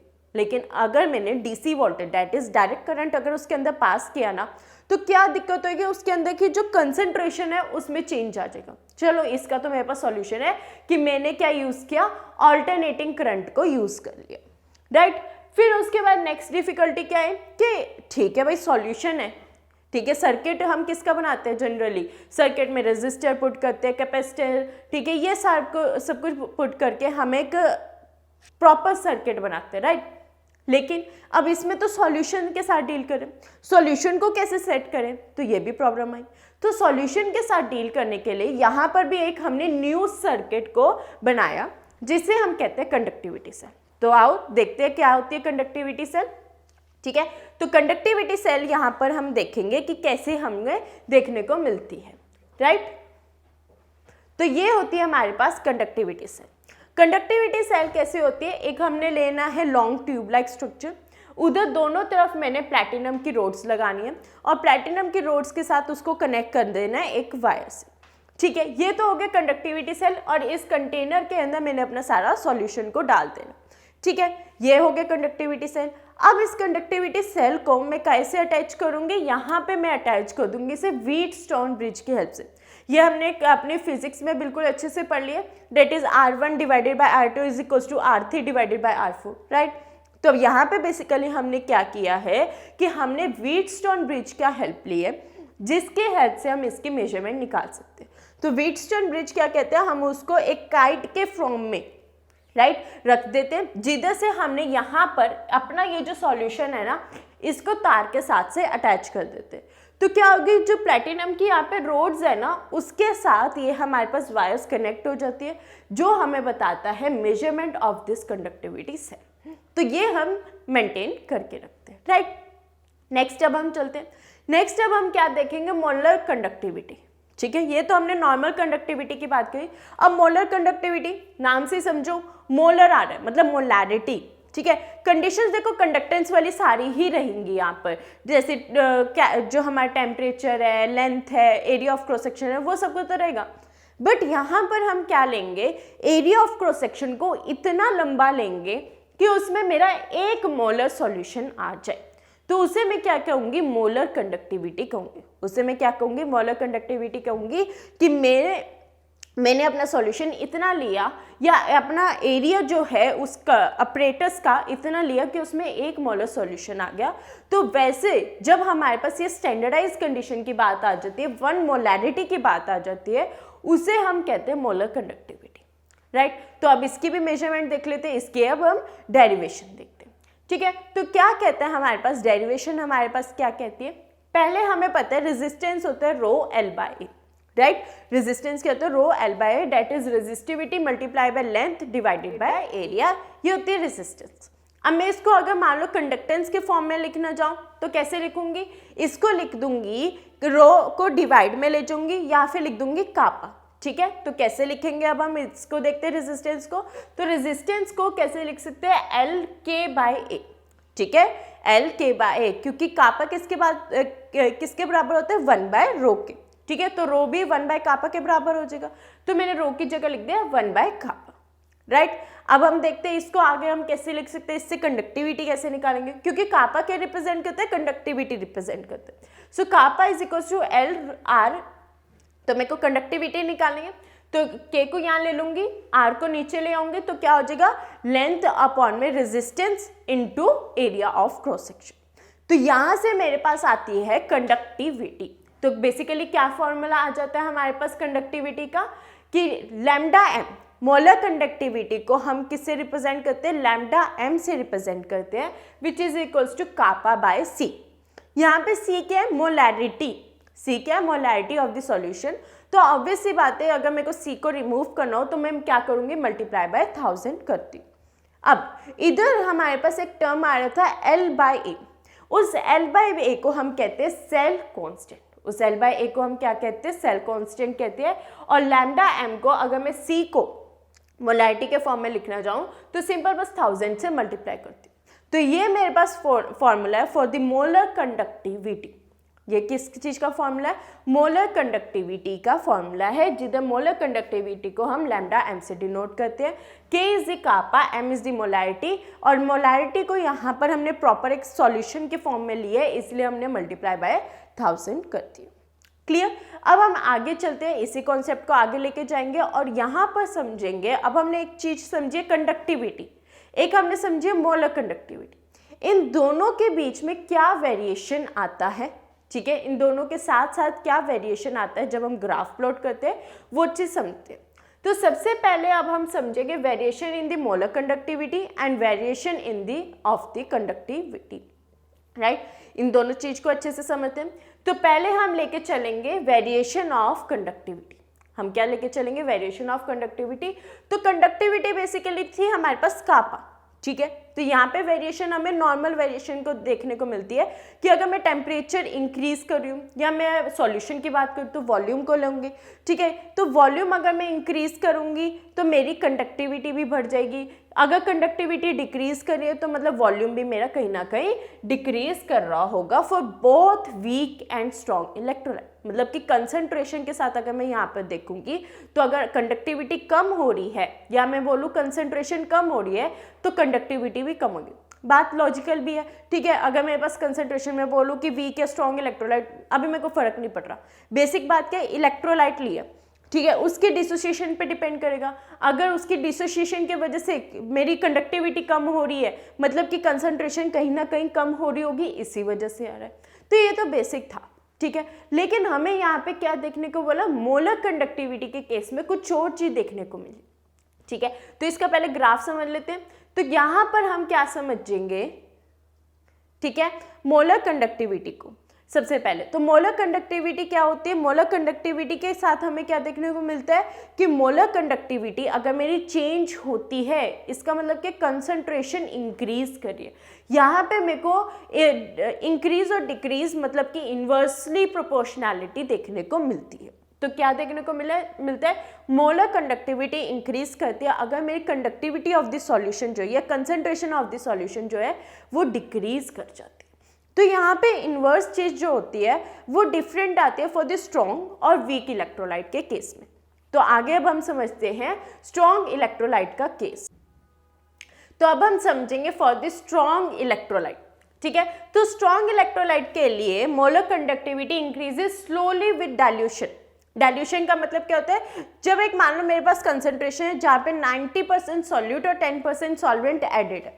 अब मैंने उसमें क्या किया, सॉल्वेंट बहुत ज़्यादा डाल दिया, तो क्या होगा, जो मेरे अंदर जो सॉल्यूट की कंसंट्रेशन है वो हो जाएगी कम और बेसिकली सॉल्वेंट की वैल्यू हो जाएगी ज़्यादा। उस चीज़ को हम क्या कहते हैं, डाइल्यूशन, जहाँ पर सॉल्यूशन मतलब कि मेरे पास पानी या फिर सॉल्वेंट की वैल्यू ज़्यादा होती, ठीक है। तो बेसिकली ये क्या कह रहा है कि जो डेल एम है, दैट इज मोलर कंडक्टिविटी है, वो इंक्रीज करते बहुत धीरे जैसे जैसे डाइल्यूशन को इंक्रीज किया जाए, ठीक है। अब हम इसके ग्राफ से समझते हैं। देख लो आप, जैसे जैसे हमारी कंडक्टिविटी, ठीक है, या डाइल्यूशन हम बोल दें, यहाँ पर डाइल्यूशन की वैल्यू इंक्रीज हो रही है, जो डेल एम है वो भी धीरे धीरे धीरे धीरे इंक्रीज हो रही। अब ये ऐसा होता क्यों, ठीक है। तो ये अब हम समझते हैं कि ऐसा क्यों होता है, हाउ इज इट पॉसिबल। तो यहाँ पर हमारे पास आते हैं डेबाइस एंड हक्कल्स की एक इक्वेशन, जिसे हम नॉर्मली इक्वेशन लेते हैं, जैसे जो है del M is equals to del M nought minus A C को हमने रूट या हाफ पावर ले लेते, ठीक है। इस इक्वेशन के हेल्प से अब हम इस चीज को समझेंगे। स्ट्रॉन्ग इलेक्ट्रोलाइट का मतलब क्या है, NaCl हो गया, MgCl2 हो गया, मैग्नीशियम सल्फेट हो गया, मतलब जो स्ट्रॉन्ग हो, जो बहुत जल्दी डिसोशिएट हो जाए। NaCl को डालते हैं, Na पॉजिटिव में कन्वर्ट हो जाता है और Cl नेगेटिव में कन्वर्ट हो जाता है, राइट। तो अगर मैं इस फॉर्मूला को समझना चाहूँ तो यहाँ पर ये क्या क्या चीज रिप्रेजेंट करे, ठीक है। तो सबसे पहले अगर मैं डेल एम नॉट है, वो क्या है, लिमिटिंग मोलर कंडक्टिविटी, जो कि मैं बहुत थोड़ी देर के बाद ही बस बहुत डिटेल में बताऊंगी कि लिमिटिंग मोलर कंडक्टिविटी क्या होती है, ठीक है। फिर है ए की वैल्यू, ठीक है। यहाँ पर हमारे पास ए की वैल्यू क्या होती है, एक्टिवेशन एनर्जी होती है। डेल एम तो पता ही है आपको, मोलर कंडक्टिविटी होती है, ठीक है। ए जो है वो कांस्टेंट है, जो कि डिपेंड करता है हमारे पास इलेक्ट्रोलाइट पे, ठीक है। इलेक्ट्रोलाइट पे मतलब कि वो कितने केटायन से कितने अनायंस फॉर्म कर रहा है। मान लो Na पॉजिटिव और Cl नेगेटिव बन रहा है, तो कितनी टेंडेंसी बन रही है Na पॉजिटिव की और कितनी बन रही है Cl नेगेटिव की, और कितनी जल्दी वो डिसोशिएट हो रहा है, तो उस पर डिपेंड करती है ये वैल्यू। और ए एक बेसिकली कांस्टेंट है, ठीक है। तो इसको थोड़ा सा और समझते हैं। इसको थोड़ा सा और अगर हम समझे तो बेसिकली जो यहाँ पर वैल्यू आती है ना ए की, वो हमारे पास एक फैक्टर बन जाती है, डिपेंडिंग फैक्टर, क्लियर। अब हम आगे चलते हैं फॉर द वीक इलेक्ट्रोलाइट, ठीक है। वीक इलेक्ट्रोलाइट के केस में हमें क्या देखते हैं कि स्टीपली डाइल्यूशन होता है, मतलब कि अगर स्टीप फॉर्मेशन हो जाती है यहाँ पे कि डेल एम की वैल्यू इंक्रीज तो करता है, बहुत स्टीपली, बहुत एकदम से कर जाता है, दैट इज एकदम मान लो आ रहा है और डाइल्यूशन एकदम से इंक्रीज कर गई, ठीक है। मतलब ग्राफ आ रहा है और एकदम से इंक्रीज कर गई, अब आप देख भी सकते हो यहाँ पे एकदम से इंक्रीज कर गई। ऐसा क्यों होता है, क्योंकि ऐसा इसलिए होता है कि जो डेल एम है ना, ठीक है, यहाँ पे वीक है इलेक्ट्रोलाइट के लिए। और वीक इलेक्ट्रोलाइट का मतलब क्या है, जो कि बहुत धीरे धीरे डिसोशिएट होते हैं। अब मैं डाइल्यूट कर रही हूँ, उसके अंदर सॉल्वेंट की कैपेसिटी इंक्रीज कर रही हूँ, तो उसके पास स्पेस भी इंक्रीज हो जाती है टूटने के लिए, और चाहे उसको टाइम लगो धीरे धीरे, लेकिन डाइल्यूशन के साथ मतलब जैसे जैसे सॉल्वेंट आता रहेगा वो रिएक्ट करता रहेगा, टूटता जाएगा टूटता जाएगा टूटता जाएगा, और धीरे धीरे धीरे धीरे चाहे काम करे। लेकिन एक पॉइंट जैसे यहाँ पर है, एक पॉइंट ऐसा आता है कि वहाँ से वो एकदम सीधा चला जाता है और बहुत जल्दी कंसंट्रेशन जो है या हमारी जो डेलम की वैल्यू वो बहुत इंक्रीज कर जाती है, मोलर कंडक्टिविटी की वैल्यू बहुत इंक्रीज कर जाती है। ठीक है, अब हम आगे चलते हैं, आगे और चीजें समझते हैं। तो इसको समझाने के लिए यहाँ पर हमारे पास दो लॉज आए, एक तो आया डिग्री ऑफ डिसोसिएशन और दूसरा आया कोलरोश लॉ। कोलरोश लॉ बहुत इंपॉर्टेंट है आपके एग्जाम पॉइंट ऑफ व्यू से। ठीक है, तो देखो नाम से तो बहुत टिपिकल लग रहा है कोलरोश लॉ, है ना, पता नहीं कैसे डिफिकल्ट सी चीज होगी, डरावनी सी, डराने के लिए आ गई, बट होती सबसे सिंपल है। ठीक है, बहुत ही सिंपल है। ये क्या कहती है, ठीक है, नंबर ऑफ केटाइन जितने बन रहे हैं ना और नंबर ऑफ एनाइन जितने बन रहे हैं उनको बस प्लस कर दो, वो है Kohlrausch law. Exactly, it is so simple. That is, अगर मान लो मेरी इन्फिनाइट डाइल्यूशन हो रही है, मैंने कंसंट्रेशन की वैल्यू बिल्कुल नील कर दी है, बिल्कुल जीरो के बराबर कर दी। हम लिमिट्स तो अभी हम सीख के आए ना 11th-12th में, हमारे मैथ्स के चैप्टर में, नहीं पढ़ा तो जाके देखो लेक्चर्स। तो लिमिट की वैल्यू यहाँ पे क्या है, मतलब जो कंसंट्रेशन है वो अप्रॉक्सीमेटली हमने जीरो कर दिया, बहुत डाइल्यूट कर दिया। तो वहां पे ऐसी स्टेज पे वीक इलेक्ट्रोलाइट कन्वर्ट होगा। यहाँ पर जो कोलरोश लॉ है ना वो वीक के लिए भी यूज होता है और स्ट्रॉन्ग के लिए भी यूज होता है। तो इन्फिनिट डाइल्यूशन पे कोलरोश लॉ क्या कहता है कि जो मेरे पास इक्वेशन थी डेबेज एंड हकल्स रूल की, that is del M is equals to del M nought minus A C root, ठीक है, वो जो वैल्यू थी उसमें क्या होगी, ए की वैल्यू होगी जीरो, है ना, क्योंकि डाइल्यूशन जो है इंक्रीज करके क्या हुआ, आयंस बिल्कुल डिसोशिएट हो गए, है ना, तो ए की वैल्यू होगी जीरो, किस पे रह गया, del M is equals to del M nought रह गया, राइट। तो यहां से हमारे पास वैल्यू आती है, जो हमारे पास इक्वेशन आती है कोलरोश लॉ की, ठीक है, दैट इज कि जो हमारी लिमिटिंग मोलर कंडक्टिविटी से मोलर कंडक्टिविटी इक्वेट हो जाती है, और उस वजह से मेरे पास फॉर्मूला बन जाता है कि जितने भी केटाइन बन रहे हैं वो और जितने भी एनाइन बन रहे हैं वो, उन दोनों को हम कर देते सम, तो उधर से आ जाती मेरी लिमिटिंग मोलर कंडक्टिविटी की वैल्यू। ठीक है, I hope it is very clear to you. आपको ना कोलरोश लॉ के एक तो आपको ये याद रखना है कि लिमिटिंग मोलर कंडक्टिविटी की बात, ठीक है, कि लिमिटिंग मोलर कंडक्टिविटी कैसे इक्वल हो जाती है मोलर कंडक्टिविटी के, ठीक है, क्यों हो जाती है, कैसे इक्वल हो जाती है, क्योंकि जो मोलर कंडक्टिविटी अगर इन्फिनिट डाइल्यूशन कर देंगे तो ए की वैल्यू जो है वो जीरो हो जाती है, जिसके वजह से del M is equals to del M nought बन जाता है। और डेल एम नॉट जो लिमिटिंग मोलर कंडक्टिविटी था वो क्या होता है बेसिकली कि कितने केटाइन बने और कितने एनाइन बने उसको प्लस करके मेरी लिमिटिंग मोलर कंडक्टिविटी की वैल्यू आती है। फॉर एग्जांपल मेरे को NaCl की डाइल्यूशन करनी है, ठीक है, तो उसके लिए देखते हैं क्या होता है। तो मान लो मैंने NaCl की डाइल्यूशन कर दी, ठीक है, एक Na पॉजिटिव बना और Cl नेगेटिव बना, क्लियर। तो नंबर ऑफ मान लो कि कितने बनेंगे, मान लो कि मैंने किया नंबर ऑफ एनाइन या नंबर ऑफ केटाइन कितने बन रहे, तो नंबर ऑफ केटाइन मेरे बन रहे म्यू प्लस, ठीक है, और नंबर ऑफ एनाइन बन रहे मेरे म्यू नेगेटिव, ठीक है। तो एनाइन तो हमें पता है नेगेटिव आयन है ना, तो इसलिए नेगेटिव चार्ज लगा दिया, उसके साथ म्यू पॉजिटिव लगा दिया। तो नंबर ऑफ केटाइन के साथ मैंने डेल एम नॉट को मल्टीप्लाई कर दिया और नंबर ऑफ एनाइन के साथ मैंने डेल एम नॉट एनाइन को मल्टीप्लाई कर दिया। तो ये हो गया टोटल कंडीशन की बात होगी। तो अगर मेरे को NaCl की करनी है तो क्या करूंगी, म्यू पॉजिटिव, ठीक है, Na पॉजिटिव और प्लस में mu negative Cl negative, simple सी बात है ना। क्या हो जाएगा यहाँ पे फॉर्मूला, NaCl को जैसे ही मैं डाइल्यूशन कर दूंगी क्या मेरे पास फॉर्मूला आ जाएगा, डेल एम नॉट की जो वैल्यू है वो क्या आ जाएगी, mu positive del M nought Na positive, that is Na positive कितने आयंस बने वो, ठीक है, साथ में mu negative del M nought anion that is Cl negative ions कितने बने वो, राइट। तो हमारे पास ये फॉर्मूला कुछ हमें दिखेगा। तो ये हो गया मेरे पास कोलरोश लॉ। देखा कितना सिंपल था, सिर्फ केटाइन और एनाइन की वैल्यू को प्लस करना है, और जितने अगर मेरे को मान लो नंबर दिए हुए कि इतने Na पॉजिटिव बने उससे मल्टीप्लाई कर दो, ये तो हम बेसिक मैथ्स में करते ही हैं, ठीक है। तो ये था मेरा कोलरोश लॉ। आगे अब हम पढ़ते हैं डिग्री ऑफ डिसोसिएशन, ये भी बहुत इंपॉर्टेंट है, इसके ऊपर आपको एक MCQs मिल सकता है, बिल्कुल पूरे चांसेस है MCQ मिलने के, क्लियर। तो डिग्री ऑफ डिसोसिएशन हम इक्विलिब्रियम वाले चैप्टर में भी पढ़ा था, ठीक है, और डिग्री ऑफ डिसोसिएशन को हम कैसे लिखते हैं, अल्फा की हेल्प से लिखते हैं, ठीक है। तो अगर मेरे पास कोई भी कंसंट्रेशन है अगर और अल्फा मेरी डिग्री ऑफ डिसोसिएशन है, तो वीक इलेक्ट्रोलाइट के केस में अल्फा किसके बराबर होता है, सॉरी डेल एम अपॉन में डेल एम नॉट के बराबर होता है, that is molar conductivity divided by limiting molar conductivity के बराबर होता है। ठीक है, चलो इसका भी हम थोड़ी सी डेरिवेशन देख लेते हैं, छोटी सी है, ज़्यादा बड़ी डेरिवेशन नहीं है, आपको दोनों फॉर्मूला याद करने। तो बेसिकली अगर हम देखें यहाँ पे, तो यहाँ पे क्या आता है के ए क्या है, कापा ए, ठीक है, डैट इज जो भी हमारी कंडक्टिविटी वैल्यू है वो एक इनफाइनाइट डायल्यूशन पे वो C alpha a square divided by 1 minus alpha, ठीक है। ये हम इक्विलिब्रियम वाले चैप्टर क्लास 11 में पढ़ के आए हैं, concentration into degree of dissociation का स्क्वायर 1 माइनस अल्फा।